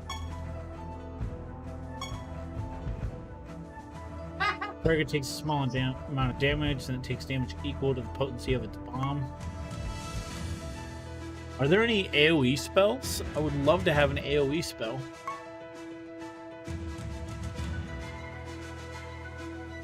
Damage is based on the caster's speed. We need that.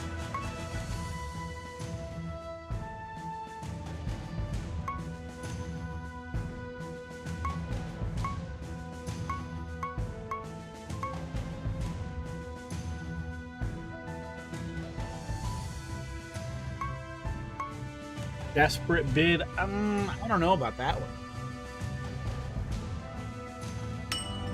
Take it in a pinch.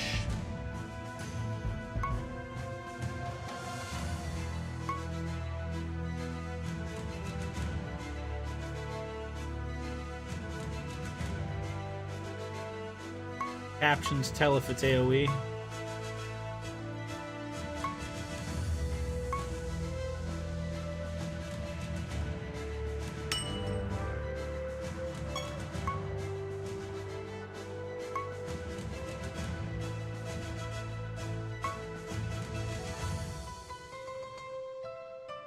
Based on caster speed instead of its intelligence.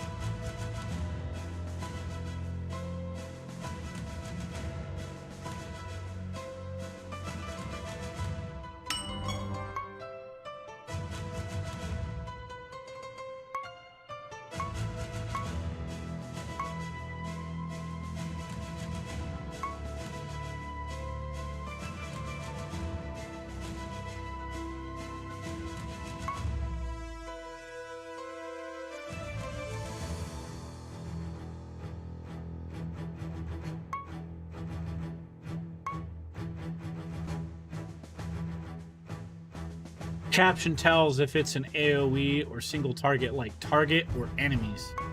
Okay, yeah. That's what I kind of figured.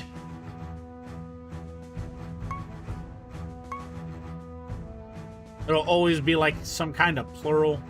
And I mean, that's old school RPGs right there. That's old school.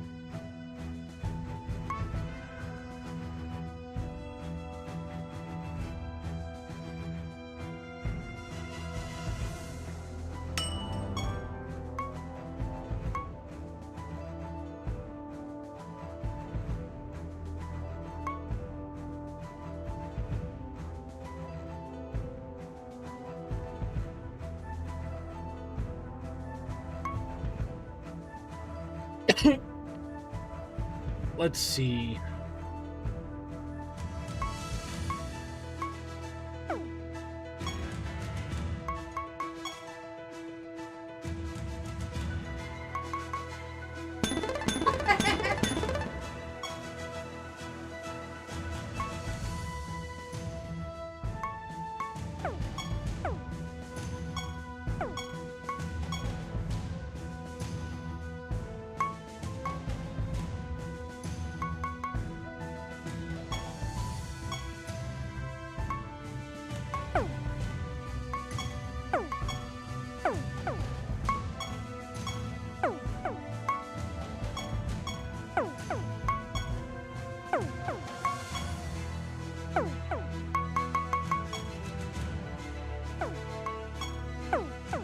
Okay, I see. Certain...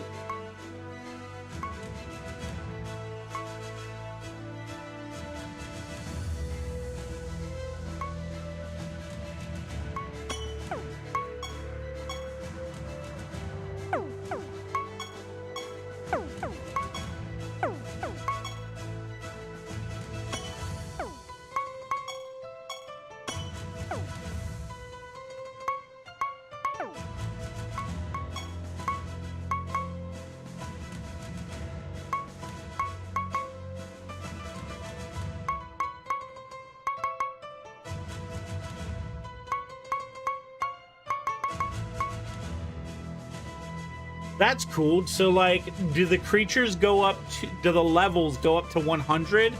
Or do they scale infinitely? I was kind of curious about that, because, like, if they only go to, like, level 10 or something, it's gonna feel really, I don't know, lame? But it also... Then you're picking strategy based on, like, a cap out?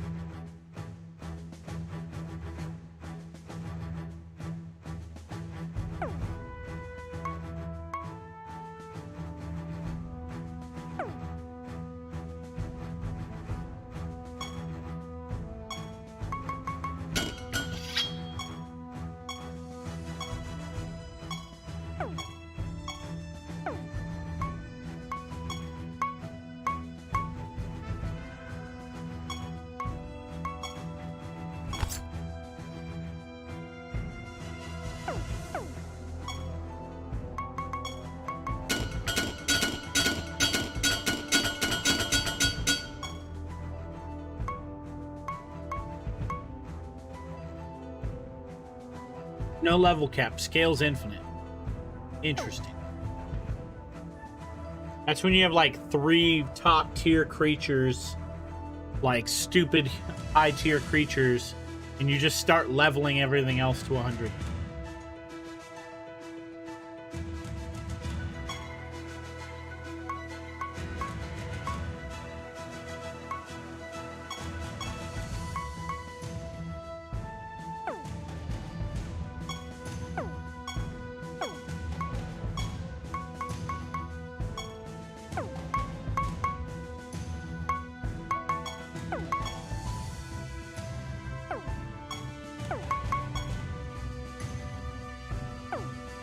Gave him the boots.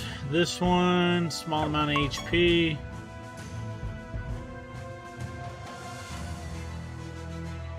Eh.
Easy to level creatures if you finish the tutorial. I mean, main story campaign.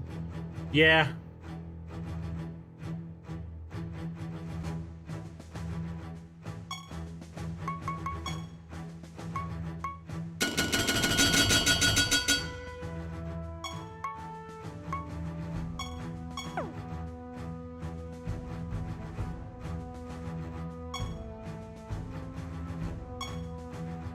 Siralim is an ever-growing kingdom, but I know it can be even better yet. Look around you. You cannot envision how magnificent your castle could someday be. For that reason, I believe your next step should be to travel to the Frostbite Caverns and convene with Azrael, the god of winter, a noble god who is always eager to work with humans. With his help, we'll be able to expand our castle, make Siralim the very best kingdom it can be.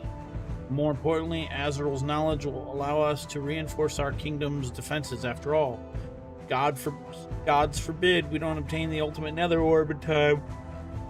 We'll likely need stronger fortifications which to defend ourselves. Good luck.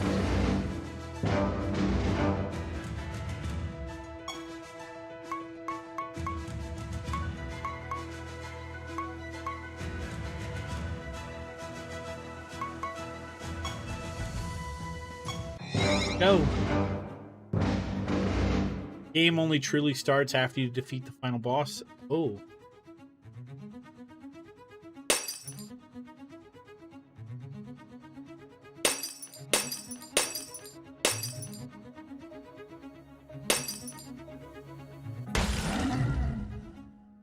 Ice encasing it begins to crack. Creature breaks free and attacks. Okay.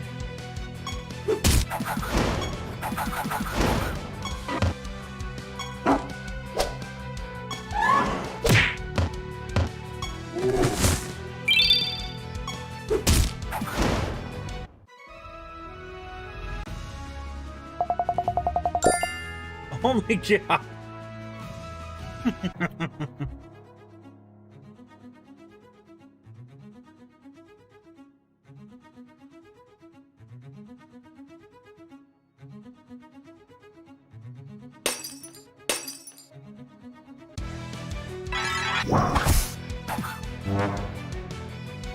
Well.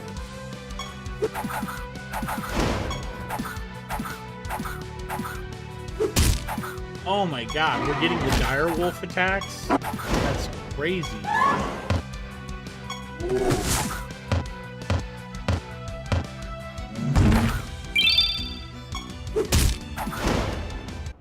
Oh my god. Wow, like this is really cool. So the creatures buff up the team. That's cool. We're getting the men from the tree. We're getting the direwolf multi-attack thing. Like it. Like it.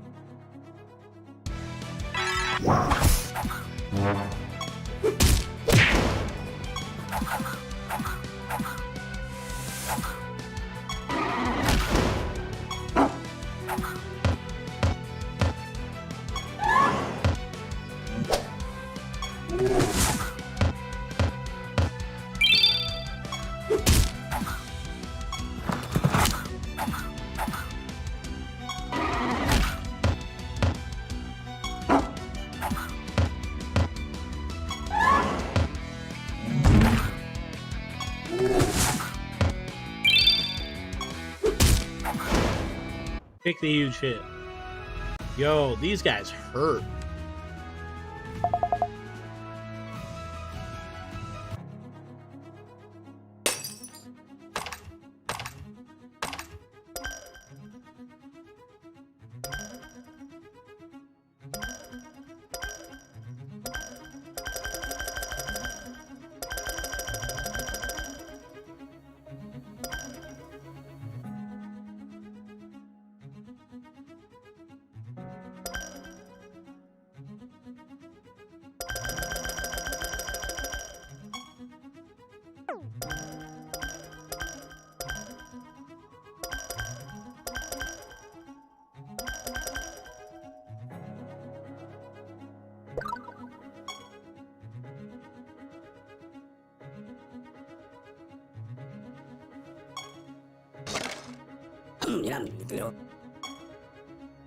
Thanks for bringing firewood. Take this.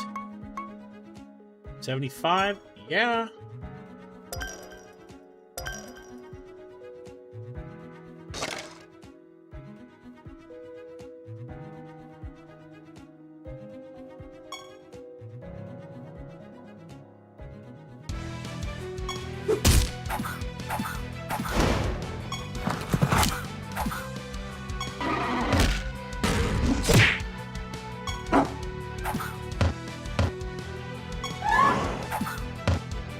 If that direwolf like special attack, I wonder if that's dependent on the damage it can do. I'll trade out my weapon. I'll trade out what it has for a weapon.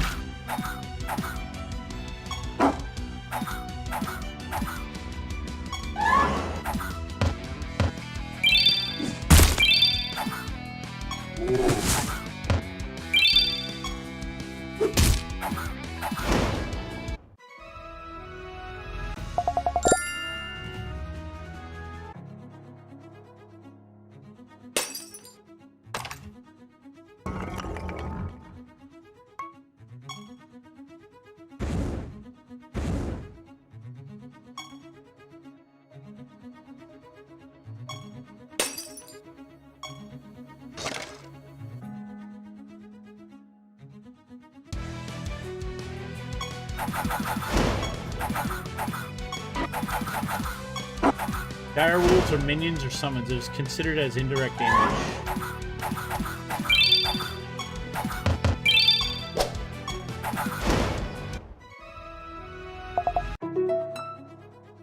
Important note about battles. When a creature performs an action in battle, all subsequent actions are processed at the same exact time.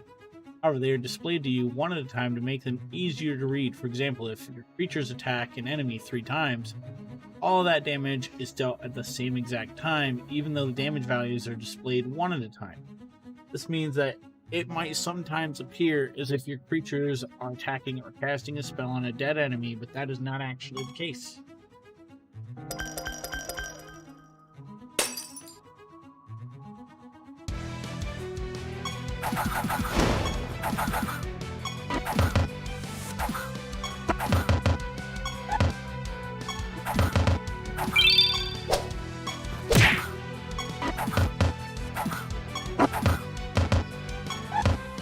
My food's done in the microwave. I can hear the microwave going off.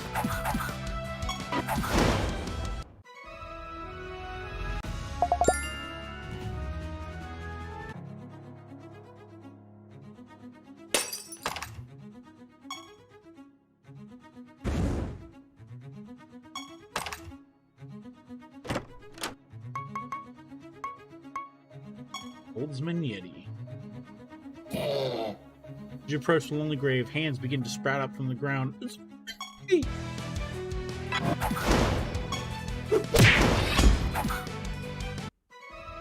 That was pretty easy. Wow.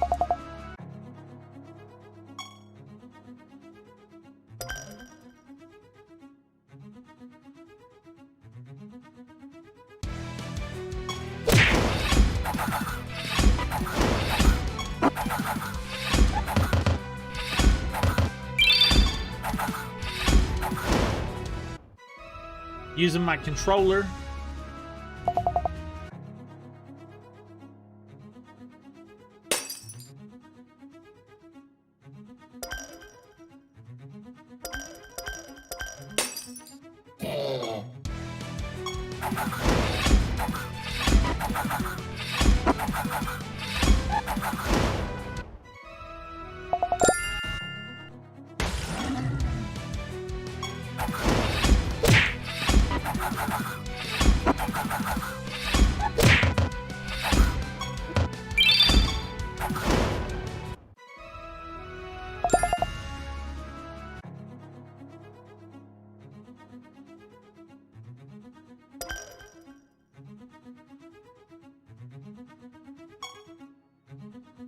Altar depicts the noble god of winter wielding his fabled winter maw, a relic that is said to be able to freeze enemies solid before shattering them to pieces.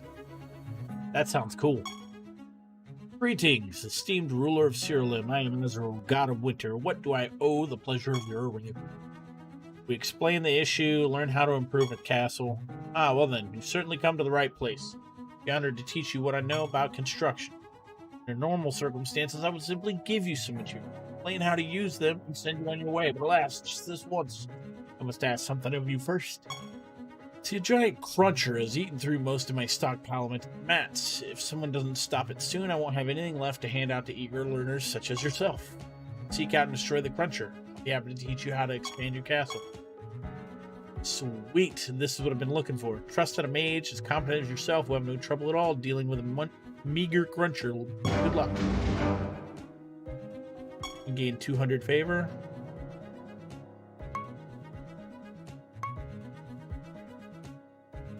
I want perk points, baby.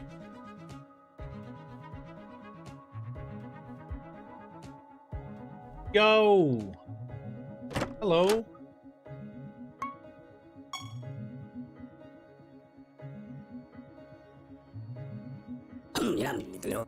Thanks for bringing the firewood. Take this.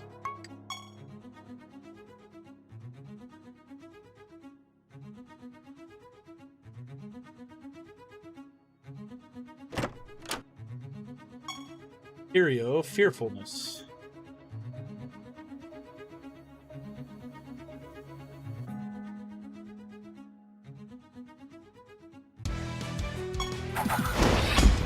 To get passes, use your perk points to get passes for your next class.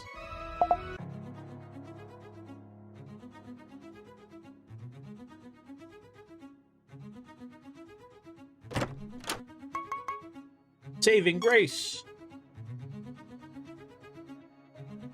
Coup de grace.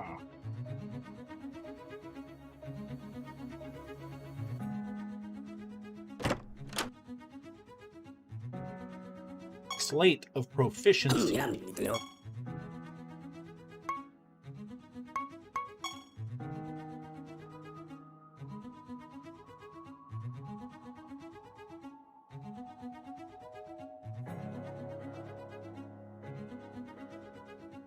It's weird.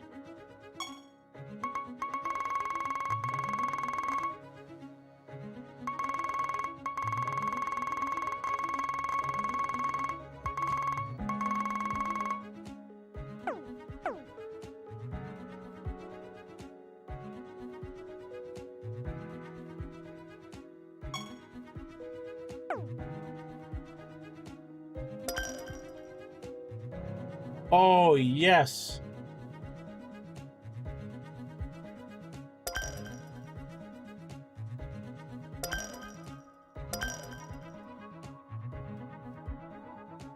Heck yes, dude.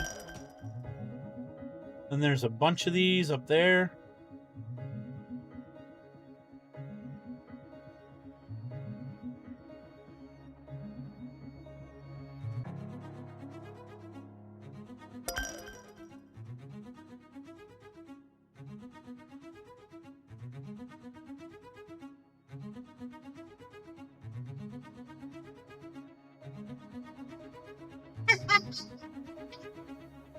This is awesome.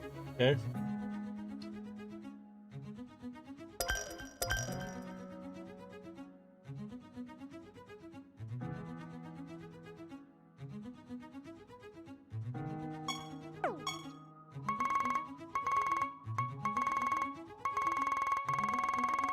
Game Mom's watching Ace Ventura: Pet Detective. In case you guys are wondering what the hell's going on.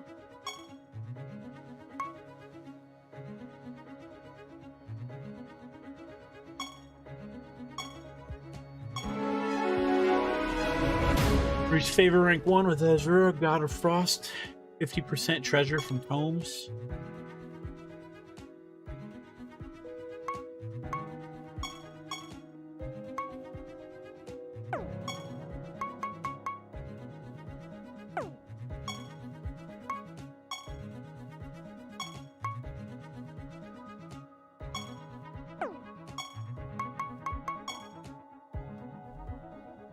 Grimsmith? Huh.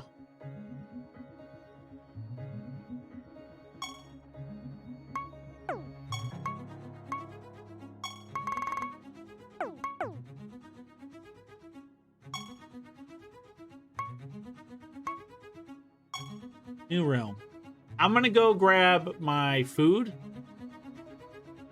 And when you say to get passives for your class, like, you mean my current class or save up my perk points for my next class? I was curious about that.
I like Gross. Necco wafers. that.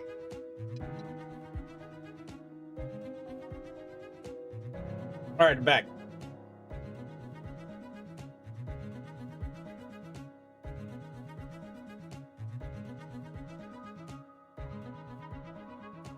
Hoping my food ain't tough. Just you know, burrito.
Dug up the buried treasure.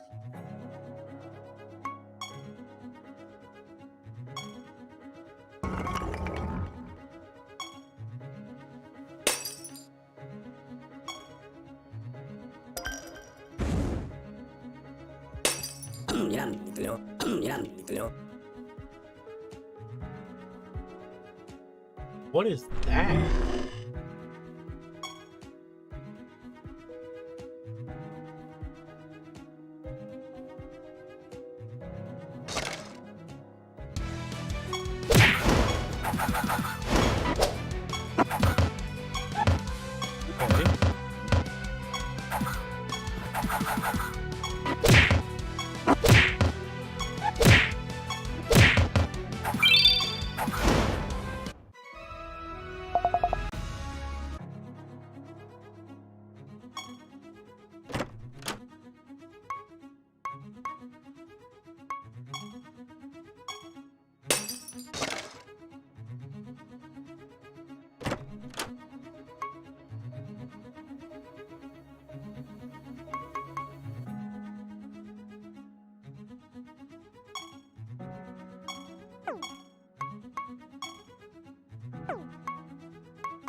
Here we go.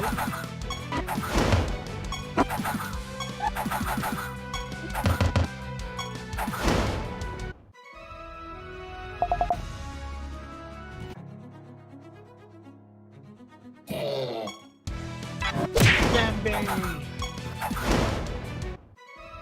Like, oh my goodness, the Zams!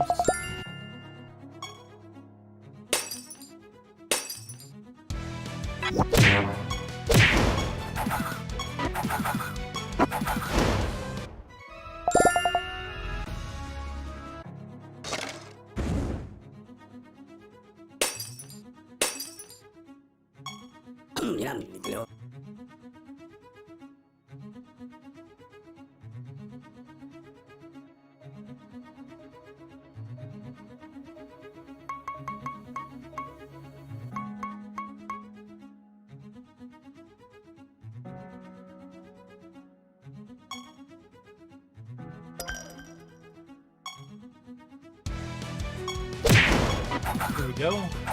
Get my basic attacks on.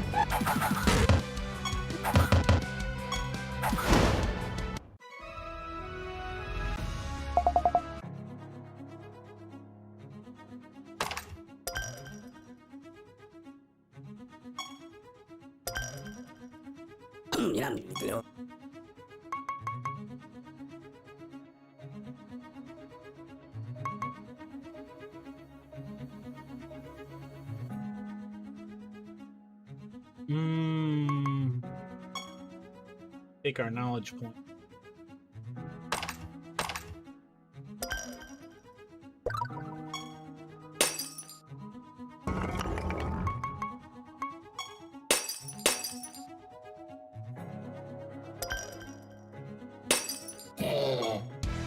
Damn bees! The gimp mummy. It's walking with a limp, ladies and gentlemen.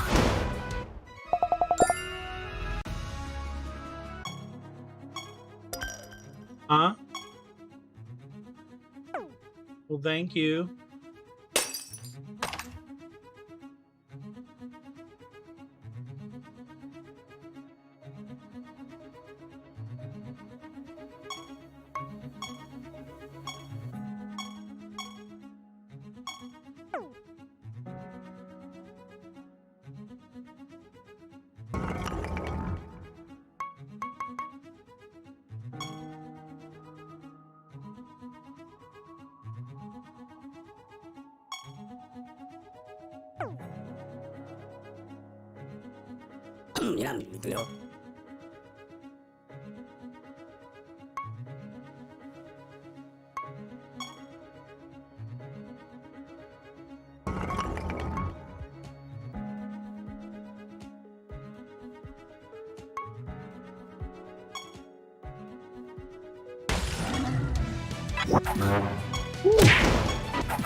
Right. We're pretty strong right now.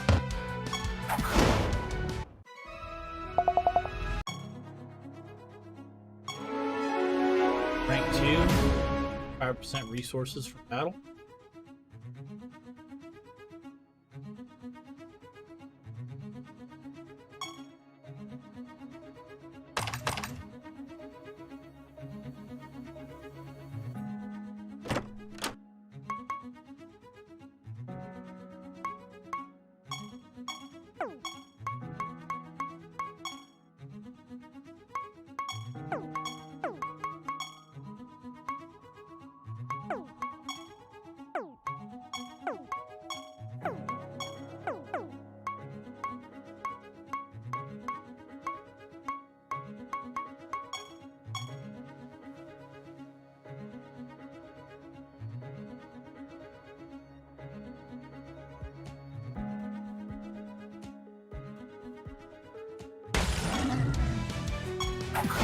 Yeti families.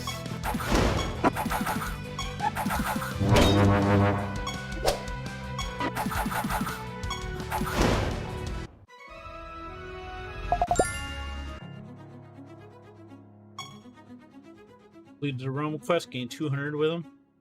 Fortune increased by 20%. You earn some treasure.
Upstairs, turtle casually snacking on what appears to be a completely useless debris, but most likely the remnants of Azural's materials. This must be Myrtle.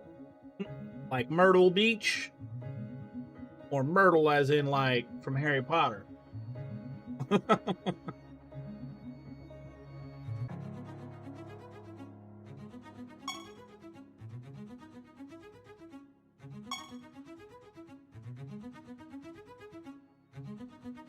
We yell at it and tell it to stop eating. The Myrtle turns its head slowly to stare at you. Never one to back down from confrontation, you stubbornly meet her gaze. In fact, today, you're feeling extra confident, so you tip your head back and stare down your nose for added effect.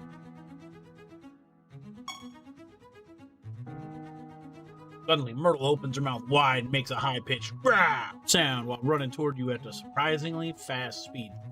You mean the tortoise is faster than the hare? Turn and run away, allowing the creature to loyally intercept the attack.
Done.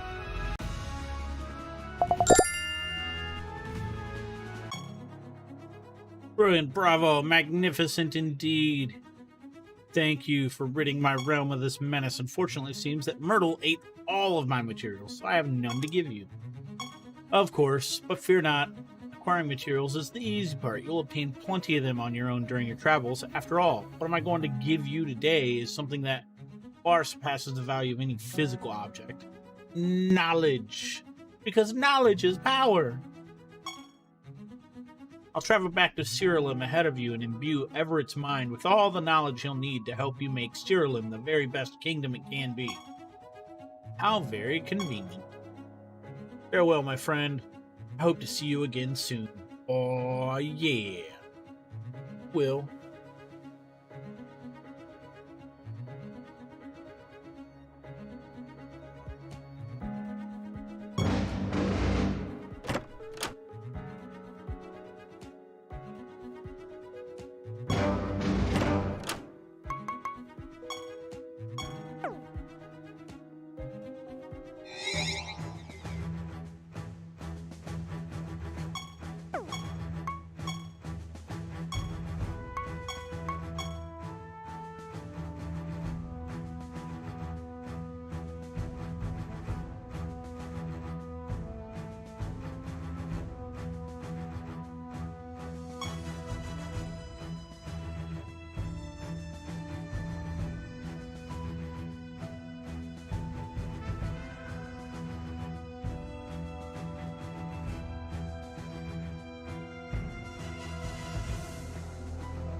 Oh my god, I'm so glad I saved it before I did that.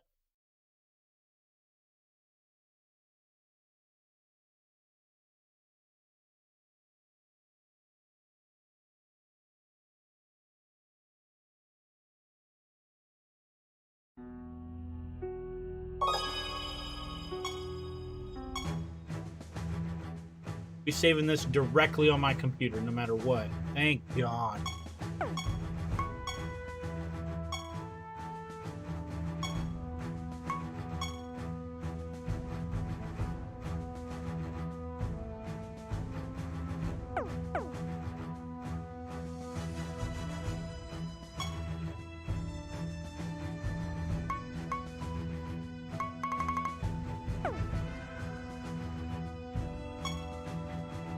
You've returned. You'd never believe what just happened, Azrael. Yes, the god of winter himself just appeared before me. He mentioned that in repayment for your deeds of valor, he would grant me the wisdom and knowledge we need to expand our kingdom. In truth, I know little about what happened next. My vision faltered. What I believe was only a few moments later, I opened my eyes and Azrael was gone. But my mind has been expanded in ways I never thought possible. I believe we're finally ready to upgrade our castle. Speak with me again when you're ready. Now on, you can come to me whenever you'd like to start a new project. Projects allow us to new facilities for our castle, among plenty of other things. First, tell me what kind of project you'd like to take on. After that, you need only gather the required materials from the realms you visit and bring them back here. I will handle the rest. Get started on a new project right now. Talk to me then. Start the Blacksmith Rank 2 project. Now take on projects, unlock new game features, or reward you with valuable items. In order to complete the project, you must seek out requirements in each realm. Different realms, each project requires different items. They can all be found by defeating enemies, completing realm quests, or even finding them on the ground. Now you can only take on one project at a time, but you'll always be able to increase this limit later on. Make sure you're always working on as many projects as you can. A new project. Blacksmith.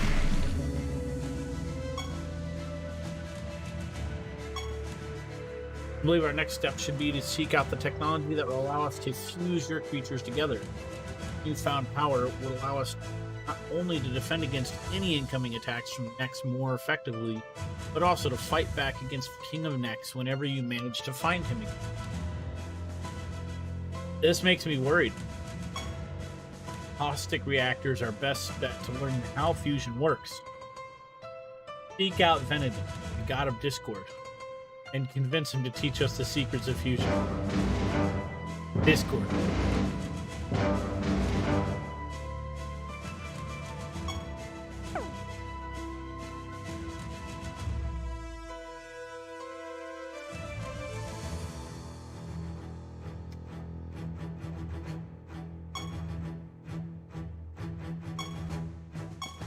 New project.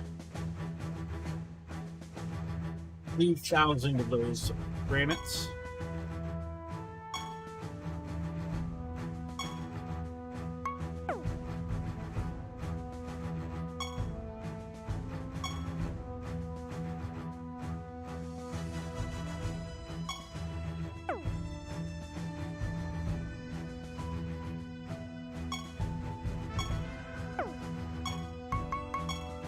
Upgrade.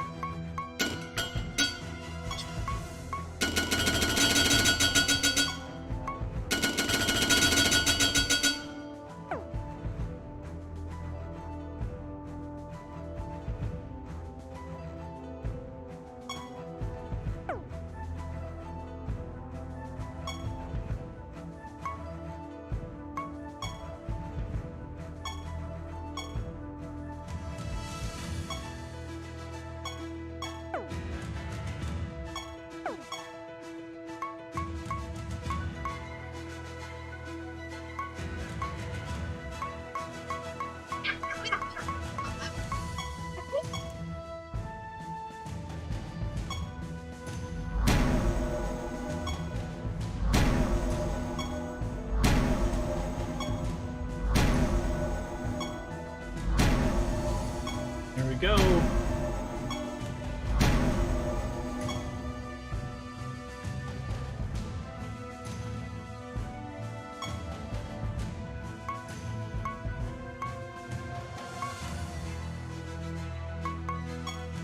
Plastic reactor. Erroneously believes he looks good in a hat. What are you staring at? Listen, I really don't have time to sit here all day and wait for you to figure out how to press A. Let's get on with it. Welcome to Caustic Reactor. Name's Venedin. Name's blah. What brings you here? Okay, we make an explanation. Fusion, yes, of course, that's my specialty. It's an easy process. Anyone can figure it out as long as they have the right tools. Fortunately for you, a maniac ran off with all the gadgets and gizmos required to make fusion happen. You gotta track him down, most likely kill him to get my tools back. You asked for any pertinent details about the maniac, so what he looks like, where he was last spotted, any other. His name's Lloyd. He has a haircut like a mushroom, profuse acne, annoying voice, and body type of a starchy vegetable. You'll find him in Realm Depth 9. We thank him for the info, and we take off. Yep, you're welcome. Farewell.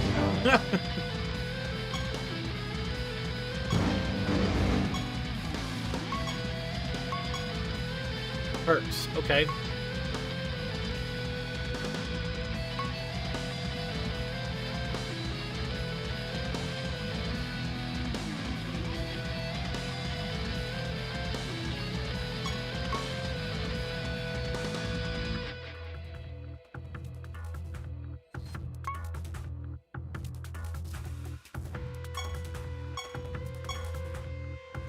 Done.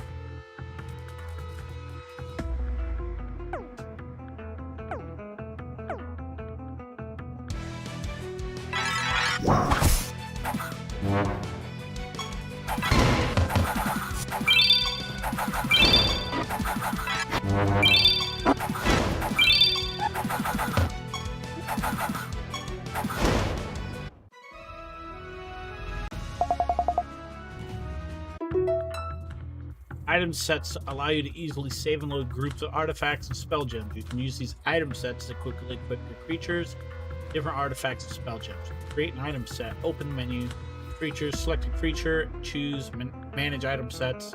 New menu will appear that allows you to assign that creature's currently equipped items to an item set. Later, you can use the quickly equip the items contained in that item. Got it. Granted.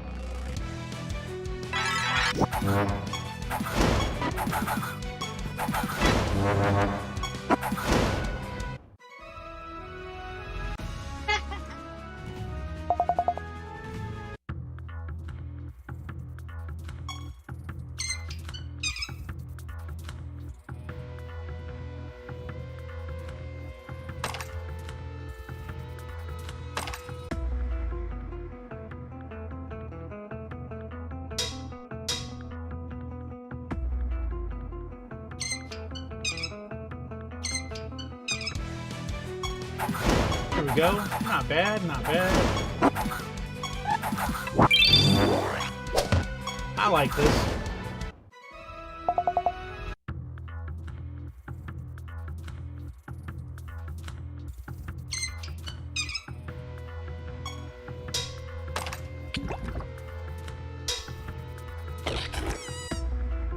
Cute little ooze. Awkward as always, you stroke its cheek with the back of your index finger. Suddenly it explodes into several pieces. Pieces attack because nothing can ever go smoothly for you. Oh my god. Whoa!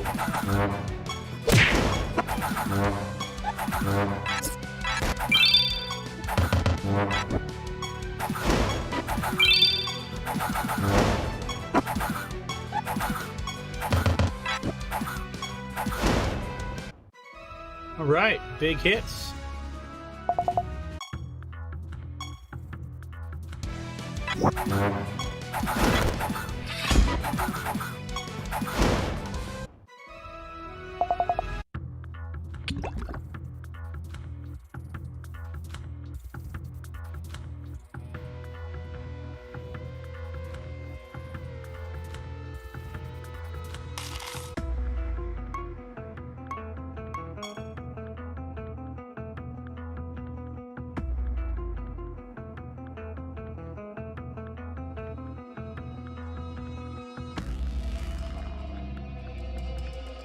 Okay.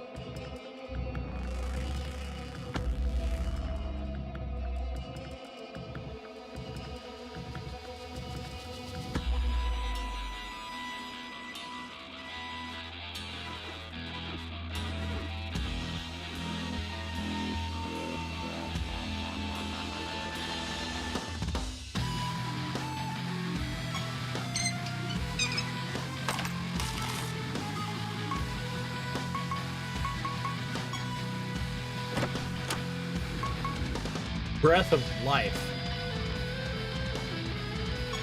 Yep.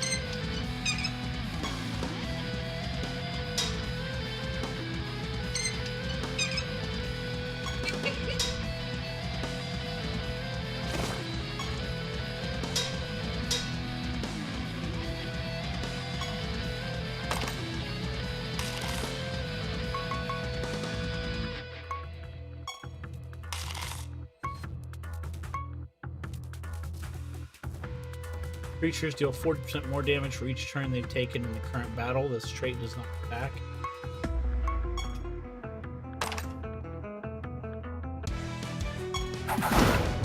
Right. Oh!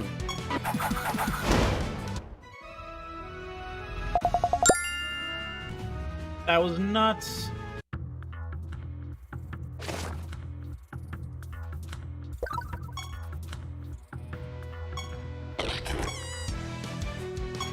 Let's go. Fatal slimes, man.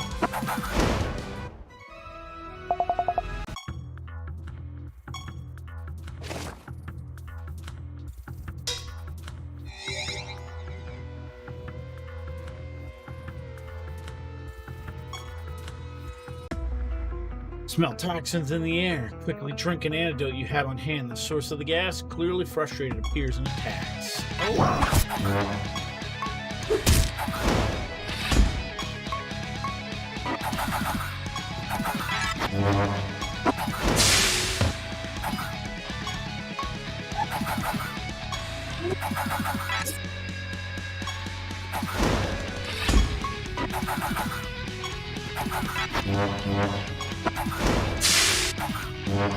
Ooh. Hey, we on the mend. Let's get it. Let's get it.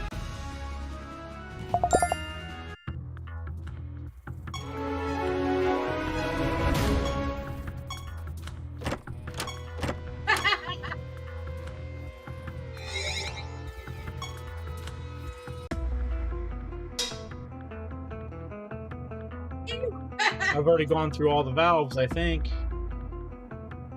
I think I have.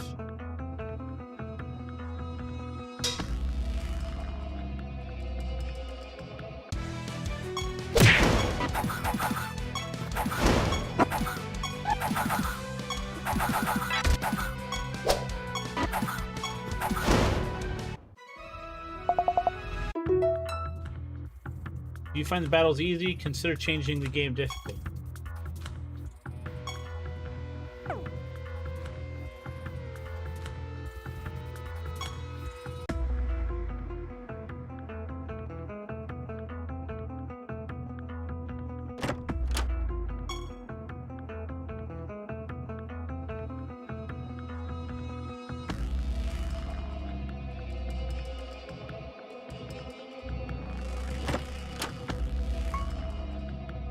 Animatus 3.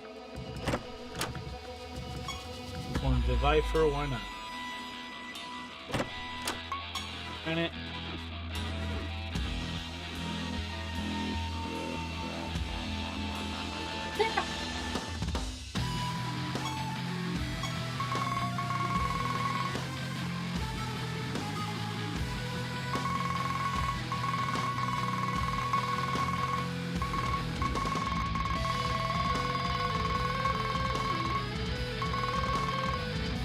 Alright, time to go to the far left.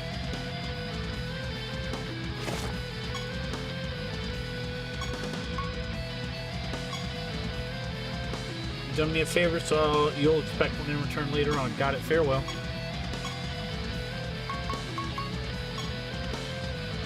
Tox, Dweller, Slasher.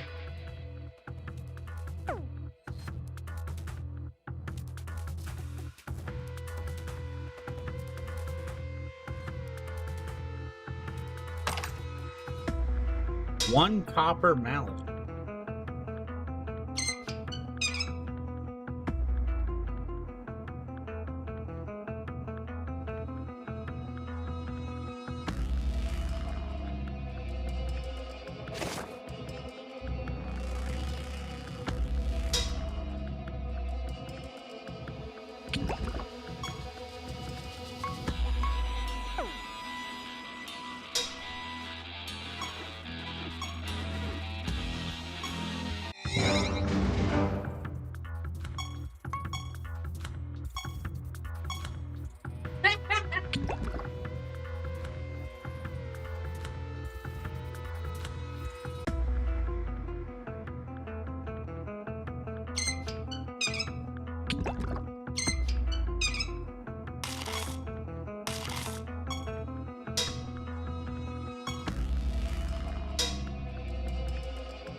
Here we go. Let's go.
Will take 20% more damage than normal because they are getting tired.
Yes, man.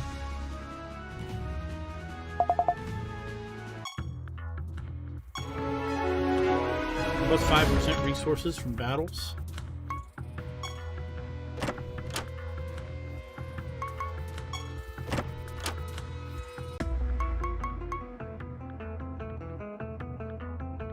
Enter resurrection.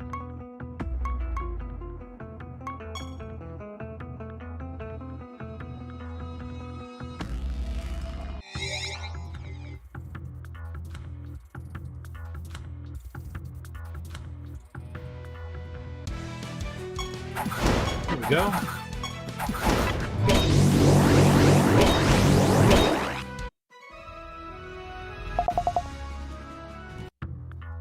This is pretty easy, chat.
Go back over here and finish this real quick.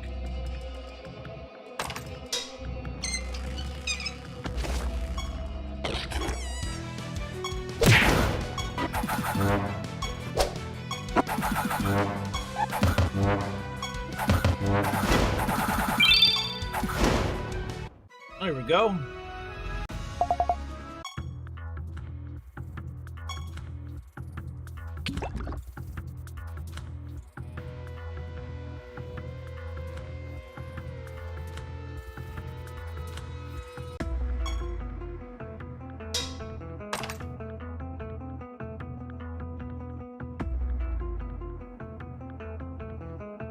Okay.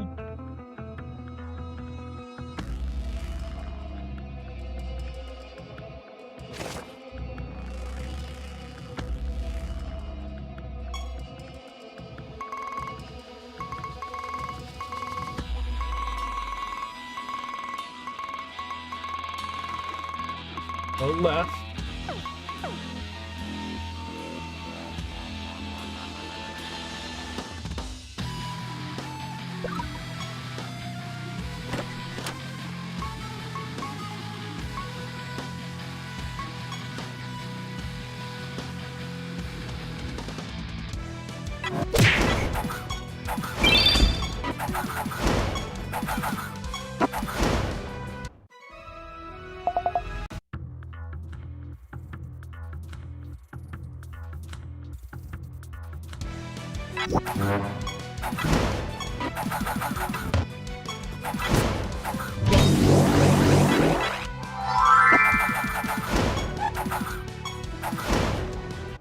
Hey.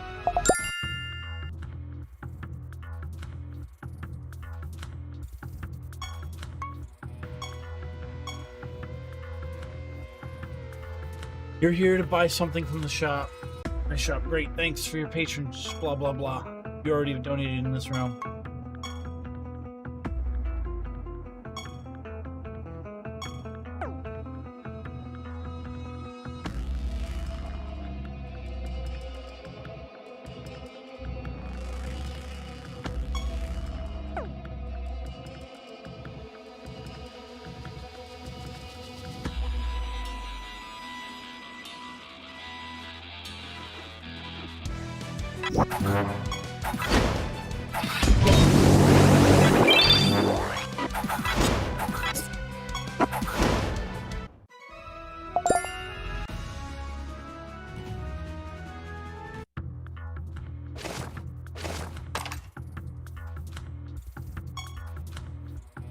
destroy you and take your creatures for my own.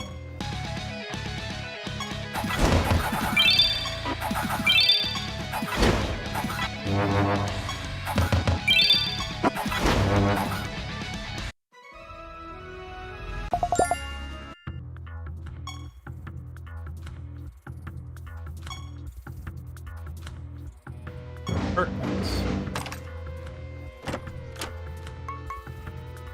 Freezing Sting. Let's go.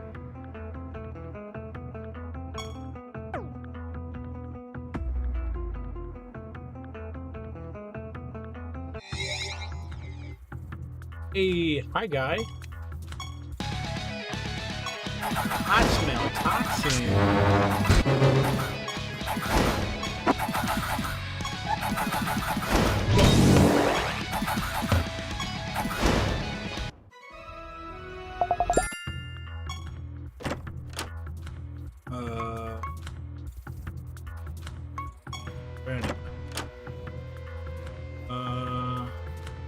Smoky Amber.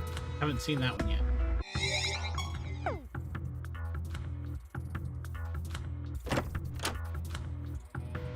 Nine meteors? Yep.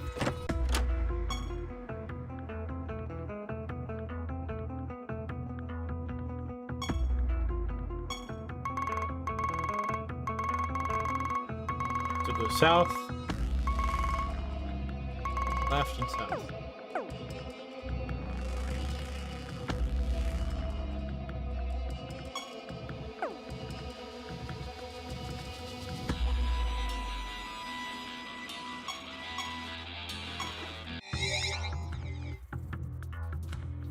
This must be Lloyd. Lloyd appears exactly as Venedin described him. Looks as if a pack of squirrels cut his hair. He has giant blood-gorged boils hanging off his entire body. Lumpy flesh is accentuated by the fact that he's wearing nothing but a life vest. Oh god. And just who do you think you are? Explain to Lloyd that you're here for the fusion tools. These are my fusion tools, not yours. Mine. Mine. Pretty annoyed. Beyond comprehension by Lloyd's obnoxious dialect, you politely inform him that he has two options. Either forfeit the tools now, suffer at the hands of your creatures. You mean to threaten me and my own domain? Prepare to die. Sorry, Lloyd, you nasty SOB.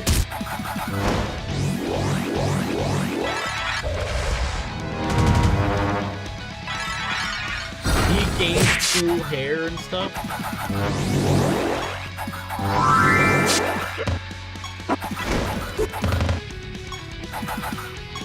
If we didn't kill Lloyd, he would have kept boosting his party.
Get him, doggo.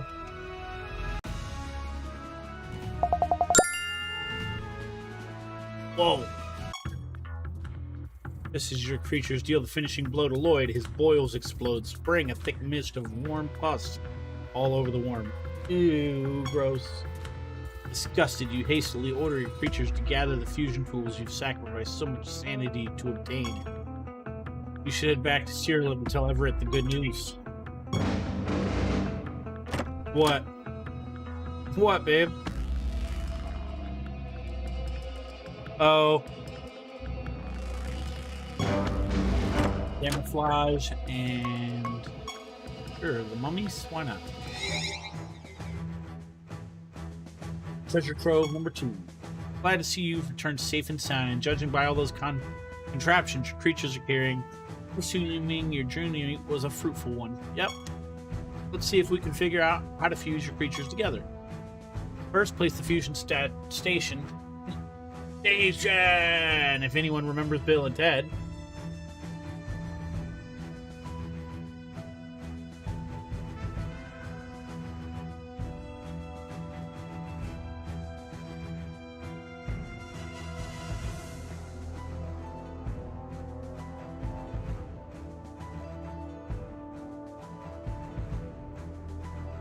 Utility/NPC. Lastly, select Fusion Station decoration and place it wherever you want.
You need to only choose 2 creatures you'd like to fuse together. The fusion station will take care of the rest.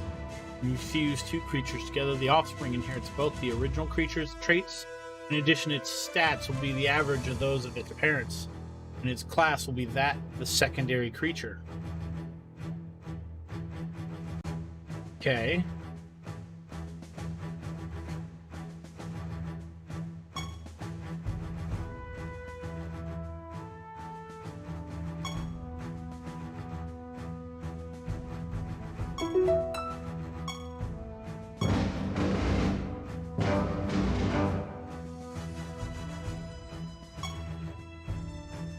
Been quite some time since we last heard from Hebron and Demas. I'd expect their return by now, or at least to receive some semblance of communication from them. Fear they may be in trouble. Hate to pull time away from your main objective, but would you mind looking for them? They were last expected to travel to the Titan's Wound to search for the ultimate netherworld. Titan's Wound is quite an interesting place. I hope you have a strong stomach. Okay. Norta, can you help manage your menageries groups?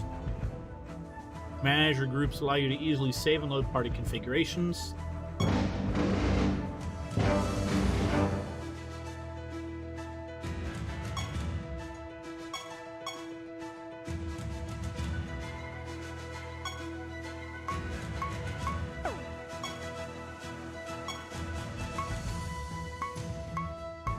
Oh, those are the required items. Okay.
Okay then.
Your animatus gains 1% per rank of your third creature's stats.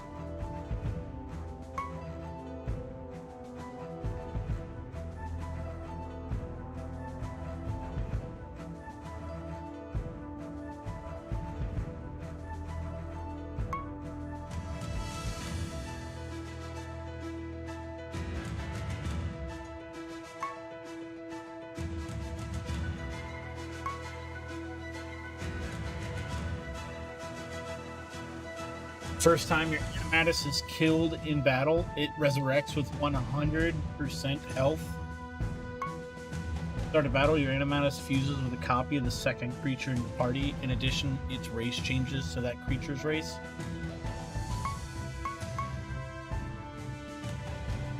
Always has animated gem. After animated gem's master manually casts a spell, this minion casts one of its master's spell gems as well. Chosen minion.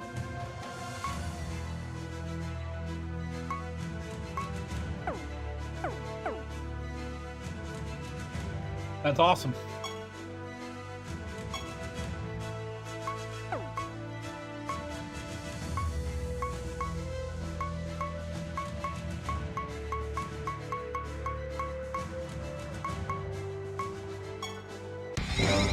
Titan's Wound.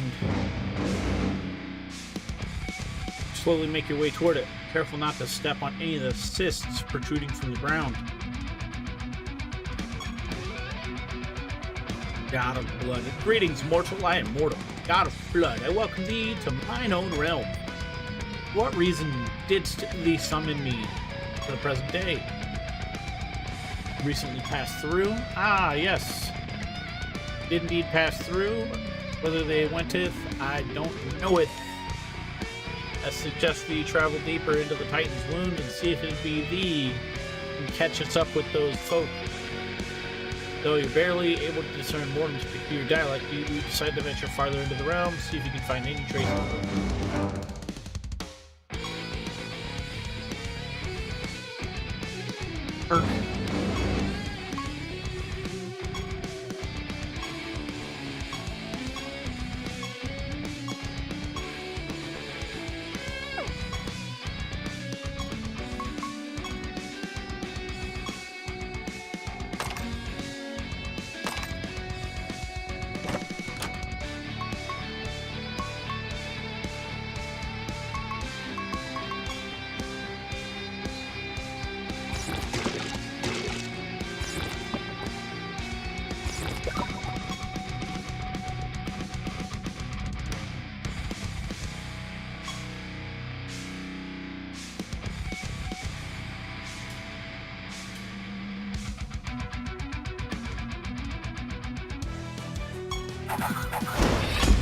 There we go, chat. Attack everything.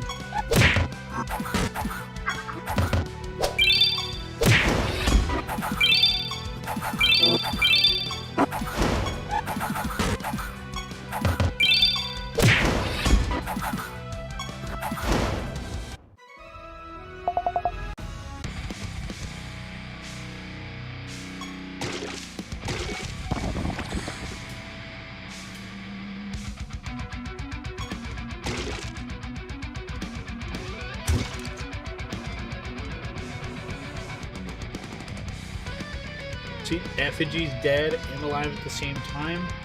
Seems to be enchanted by some sort of dark force, but what could be the source of such magic? In answer to your question, turn around and find a group of angry-looking creatures approaching you. The creatures attack. Necrotic creature.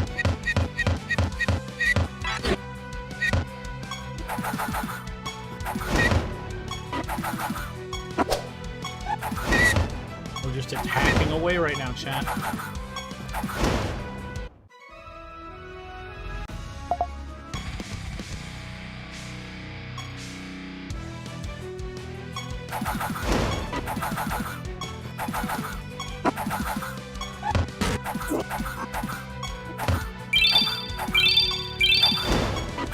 Wow.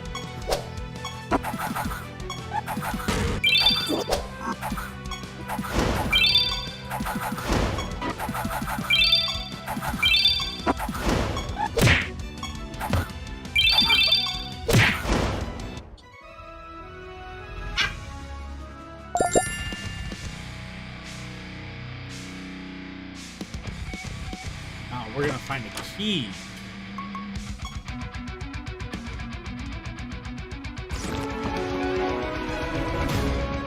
Fifth print treasure from the large treasure chests.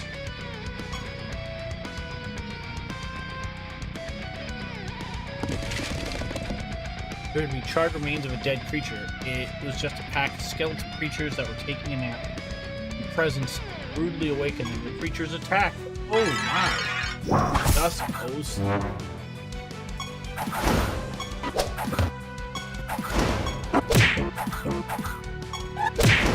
They're like trying to play music on my face. Like, nope, nope. I feel like I'm pretty strong right now.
Go!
again. Why? 23 new notifications. Holy moly.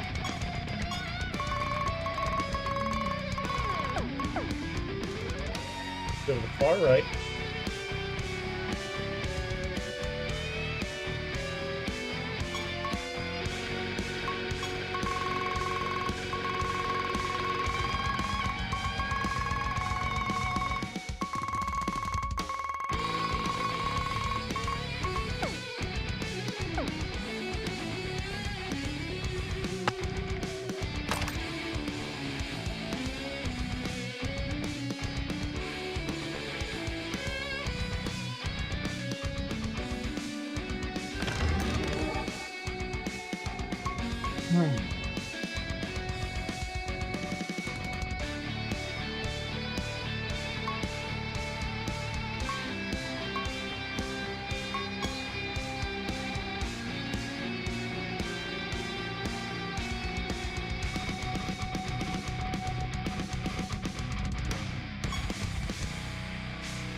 Go.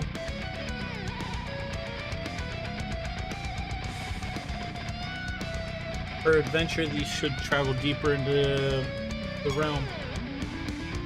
Gator cousins.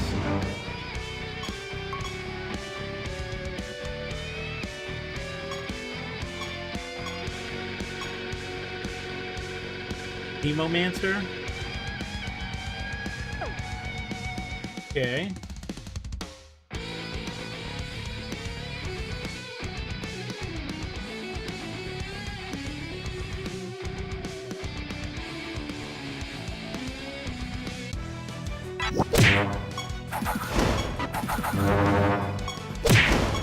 I will say this, the music's not bad.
that's cool.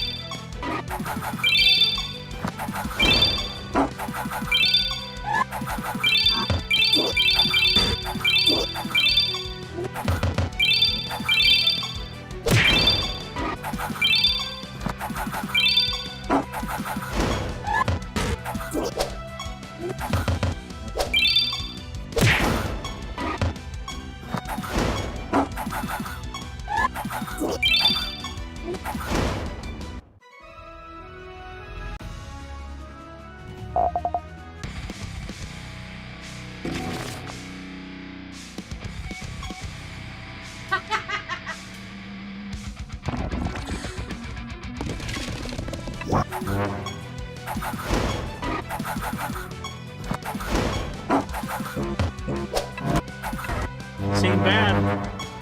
Now I can hold a button down and sit here and finish eating. Mid-fight.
Not bad, chat.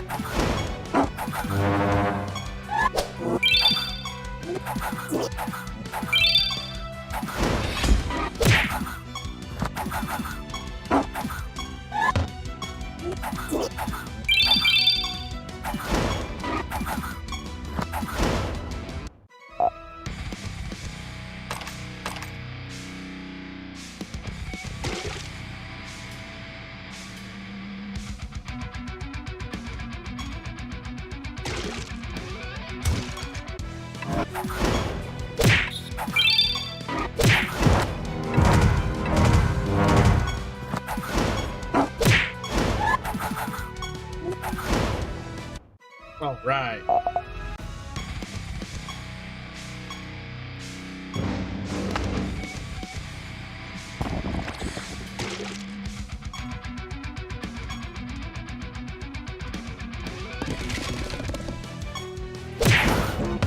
Okay.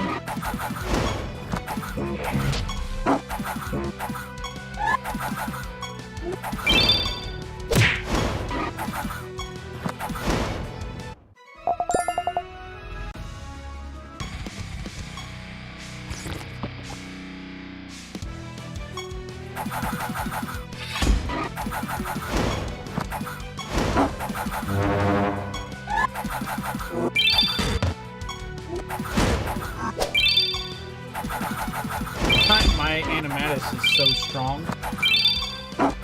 Like, stupidly so.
I'll go left and south.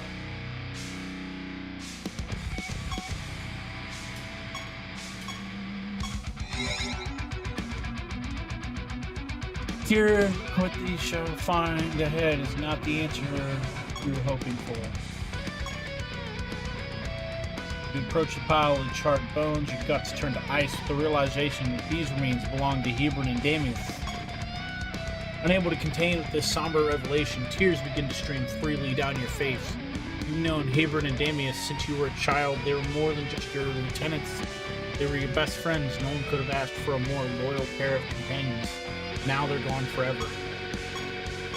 Wait a minute, did you notice this move?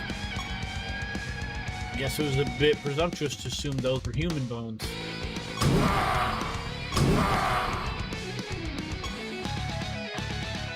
Okay then.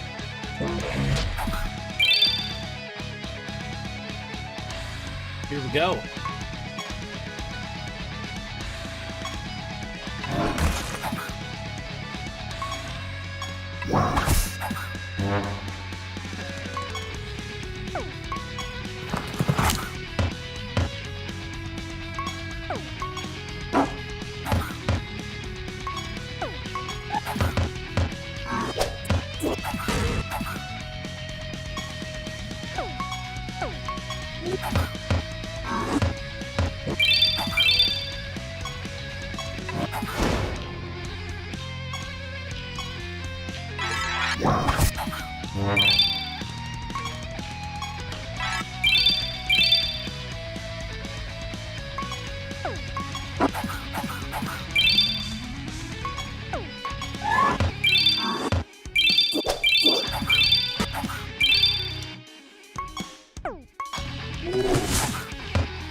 Goodness, finally, okay.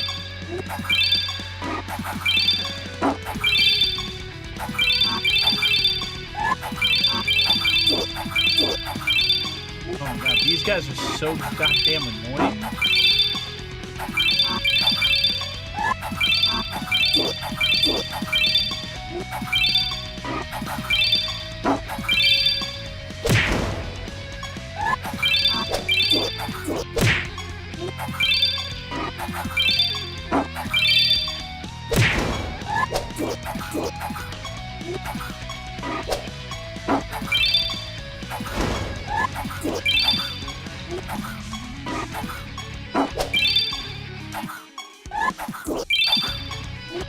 Jeez.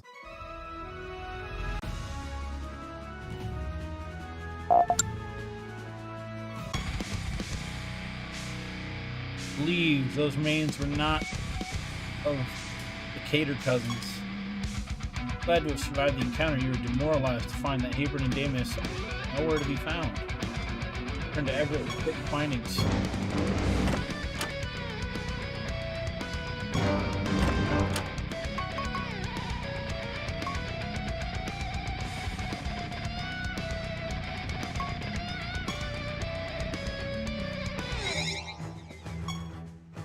I can tell by the empty look on your face that you weren't able to find Hebron and Damus, no matter. I'm sure they're safe wherever they are. What's this? I've returned with news for you as promised. King of Nexus sought refuge in Eternity's End, and with him he keeps the ultimate nether orb closely guarded. You wish to pursue the King of Nex. I wish you good fortune. Me, my end of the bargain has been fulfilled. Farewell. Eternity's End. I cannot imagine a more negative outcome for our quest. The Eternity's End is much unlike other realms. It does not exist in reality as we know it. It's merely a snapshot of time. If we were to configure our teleportation shrine to travel there, it would be long gone before you'd even arrive. You must think over this predicament. For now, I believe you've earned yourself some rest. You look like you haven't slept in days. Everett's correct. You're so exhausted that you can hardly keep your eyes open. After bidding Everett farewell, you head off to bed for the night. Just think this journey has taken like weeks. The moment your head touches the pillow, you fall asleep. The dream of the King of Nex, ultimate nether orb, and the fates of your friends, Hebron and Damus. Suddenly, a familiar voice begins to whisper in your mind. Eternity's End. Everett's correct. In that, you are unable to travel to this realm via conventional means. But that does not mean it is impossible to get there. When you go apart. Okay. Your teleportation shrine can be upgraded, enabling it to freeze the essence of time itself. This will allow you to travel to the ever-fleeting Eternity's End. But initiating such an upgrade is not as simple as collecting materials for Everett. You must find and collect the 5 lesser nether orbs, ones of chaos, death, life, nature, and sorcery. These relics, you'll be able to empower your teleportation shrine and travel to Eternity's End. You'll find the death orb in the Path of the Damned. Nature orb can be found in the swamplands. As you might have guessed, the sorcery orb is found in the refuge of the Magi. Great Pandemonium is home to the Chaos Orb, and last but not least, the Life Orb is located in the Azure Dream. Seek out these orbs, take them to the Temple of Lies, to activate them. Afterward, I will aid you in channeling your power into your teleportation shrine. That's certainly a lot of info to remember. Now awaken. Glad you managed to enjoy some well-deserved rest. Fortunately, I still have not figured out a way to reach Eternity's End. You explain everything to Everett. See, the logic behind Caliban's strategy is sound. I'm only concerned about the danger you must endure in order to collect the orbs. Suppose we have no other option. First, journey to the Path of Damned. Seek out the Death Orb. Perhaps a Rebus, the goddess of that realm, will aid you on your quest. I almost forgot to mention that I have a new project.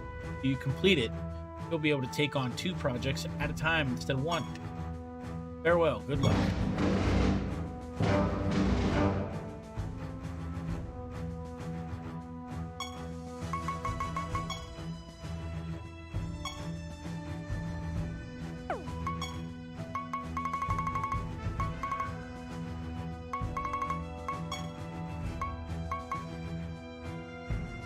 Unlock important decorations for your castle. Almost all of the decorations awarded by projects are vital to your journey in Siralim, so make sure you're always taking on the maximum number of projects you're allowed at a time. In order to start a project, speak with Everett. Next, you must seek out the required items in realms. Each project requires different items, but they can all be found by defeating enemies, completing realm quests, or even finding them on the ground.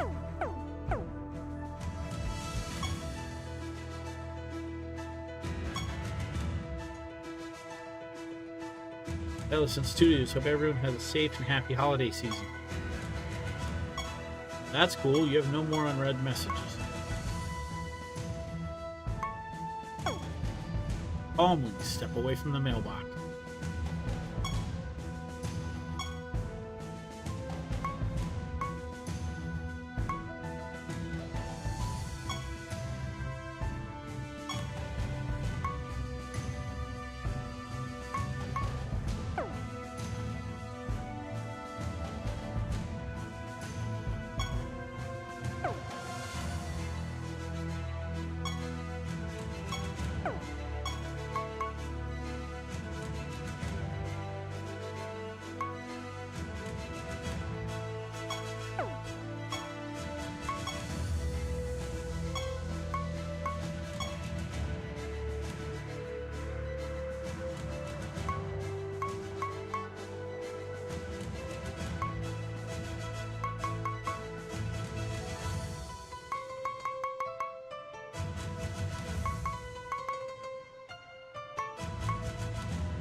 Which has a chance to afflict enemies with bomb when it deals damage to them.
Oh boy.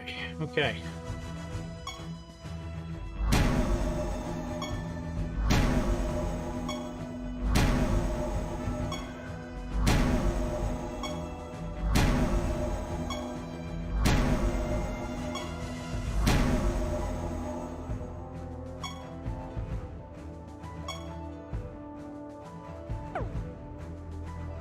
Achievement unlocked, 1%.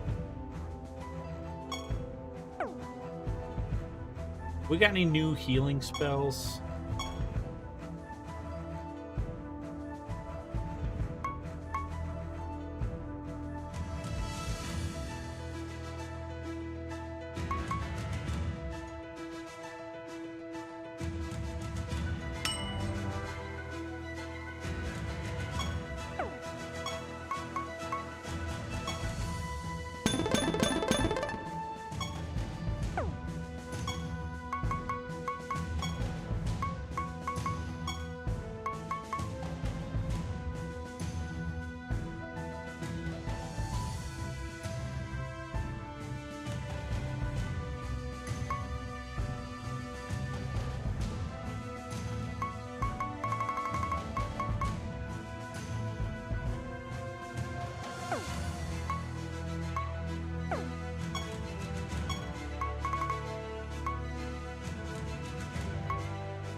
fog.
Okay.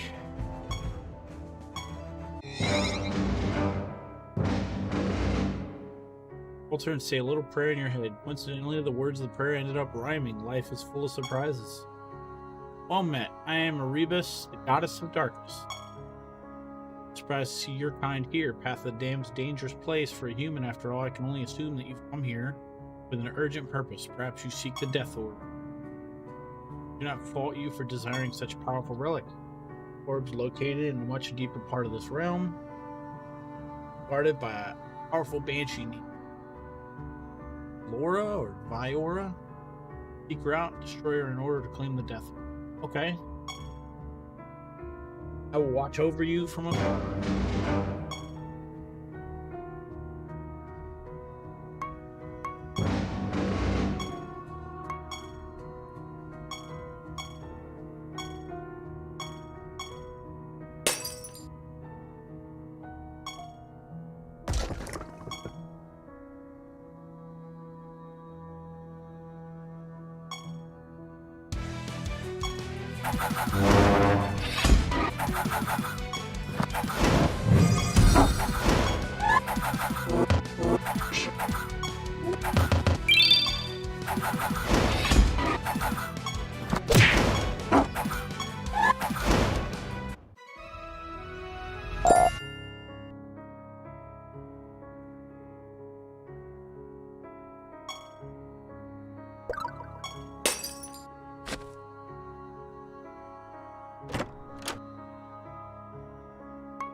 Seen still waters before, but okay.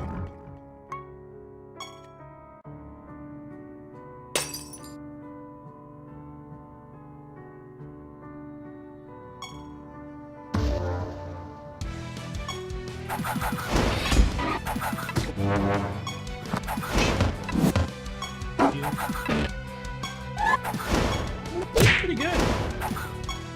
Yeah.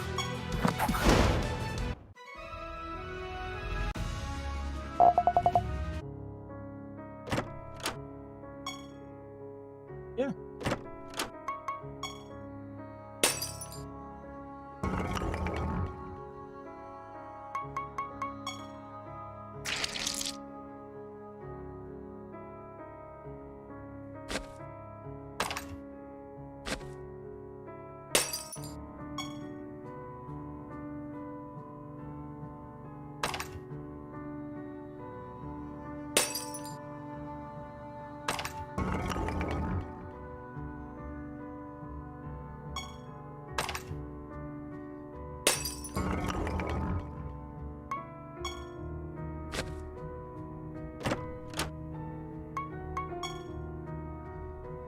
Okay.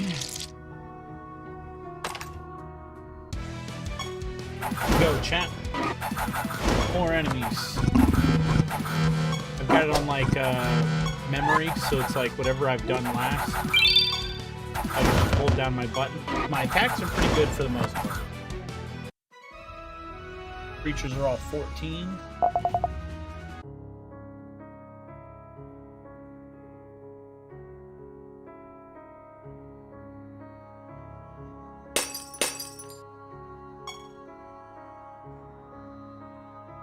Okay.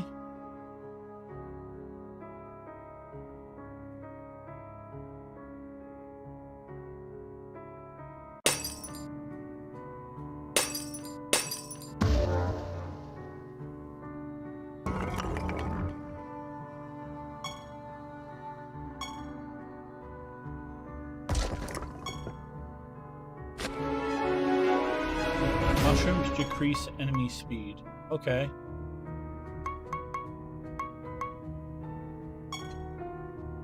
Taking it.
But if I hold it down,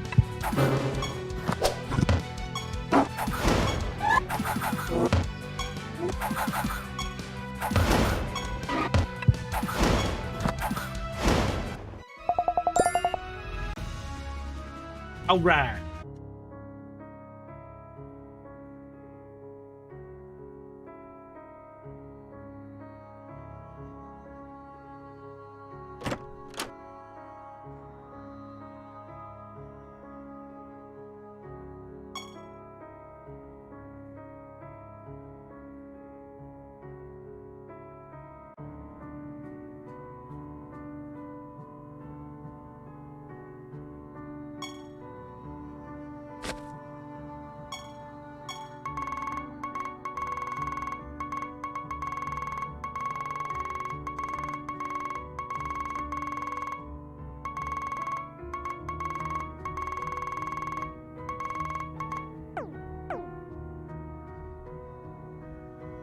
Now we leave.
Okay.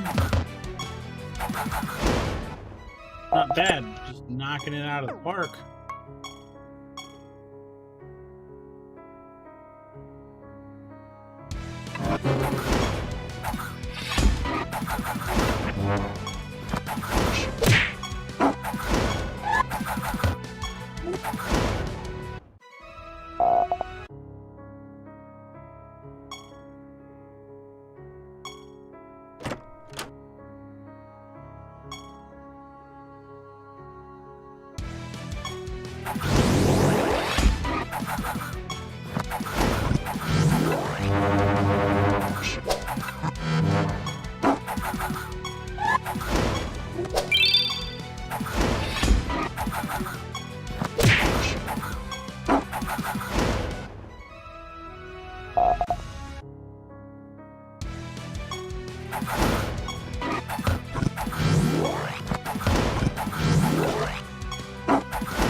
Hey.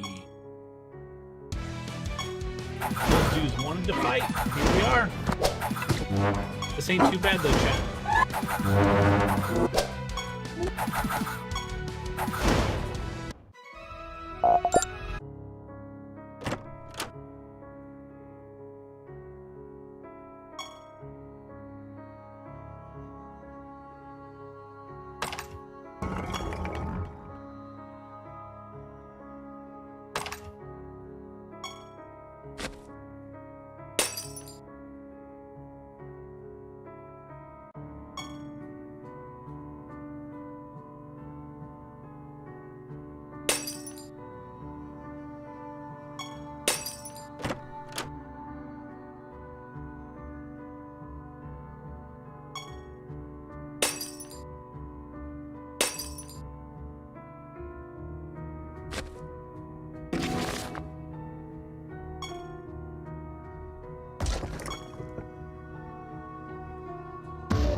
Hey, there's healers here. Okay, cool.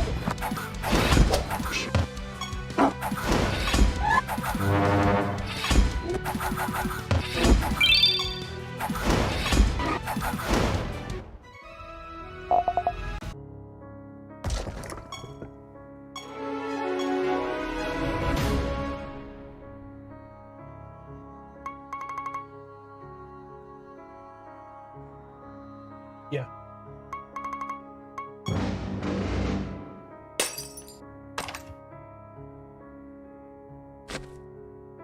I thought it was considered late on the 5th.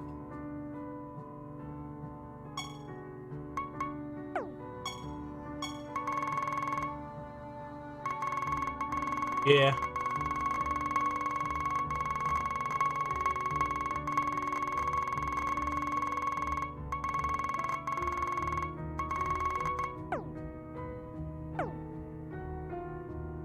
Route.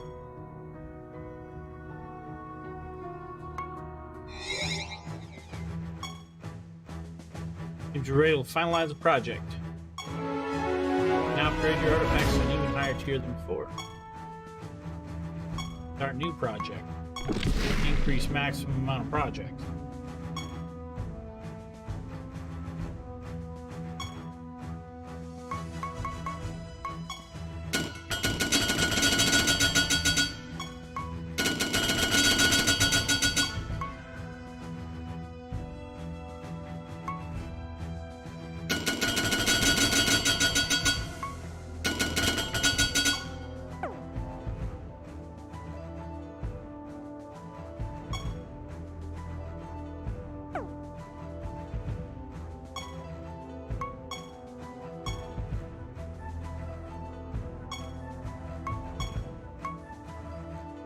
Save and upload to cloud.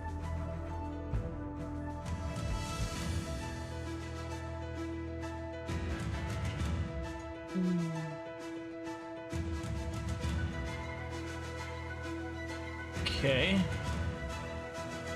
This feature allows you to export your save files and store them online, and then import them on a different device later on. You can change your cloud ID to synchronize your files in the cloud across multiple devices. You only import save files that were exported using your current cloud ID. Using this feature at your own risk, we're not responsible for your lost files. You should not rely on this feature to create dedicated backups of your save files.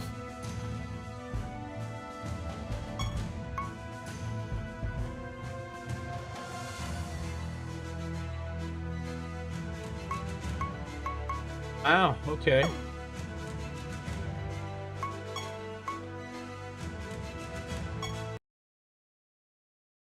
Oh, okay. So that was super fast. We got 4 hours of that shit in. Holy hell. But I'm gonna call it here because I want to play more of that shit tomorrow. I don't want to get tired of it. See you all in the next one. Bye.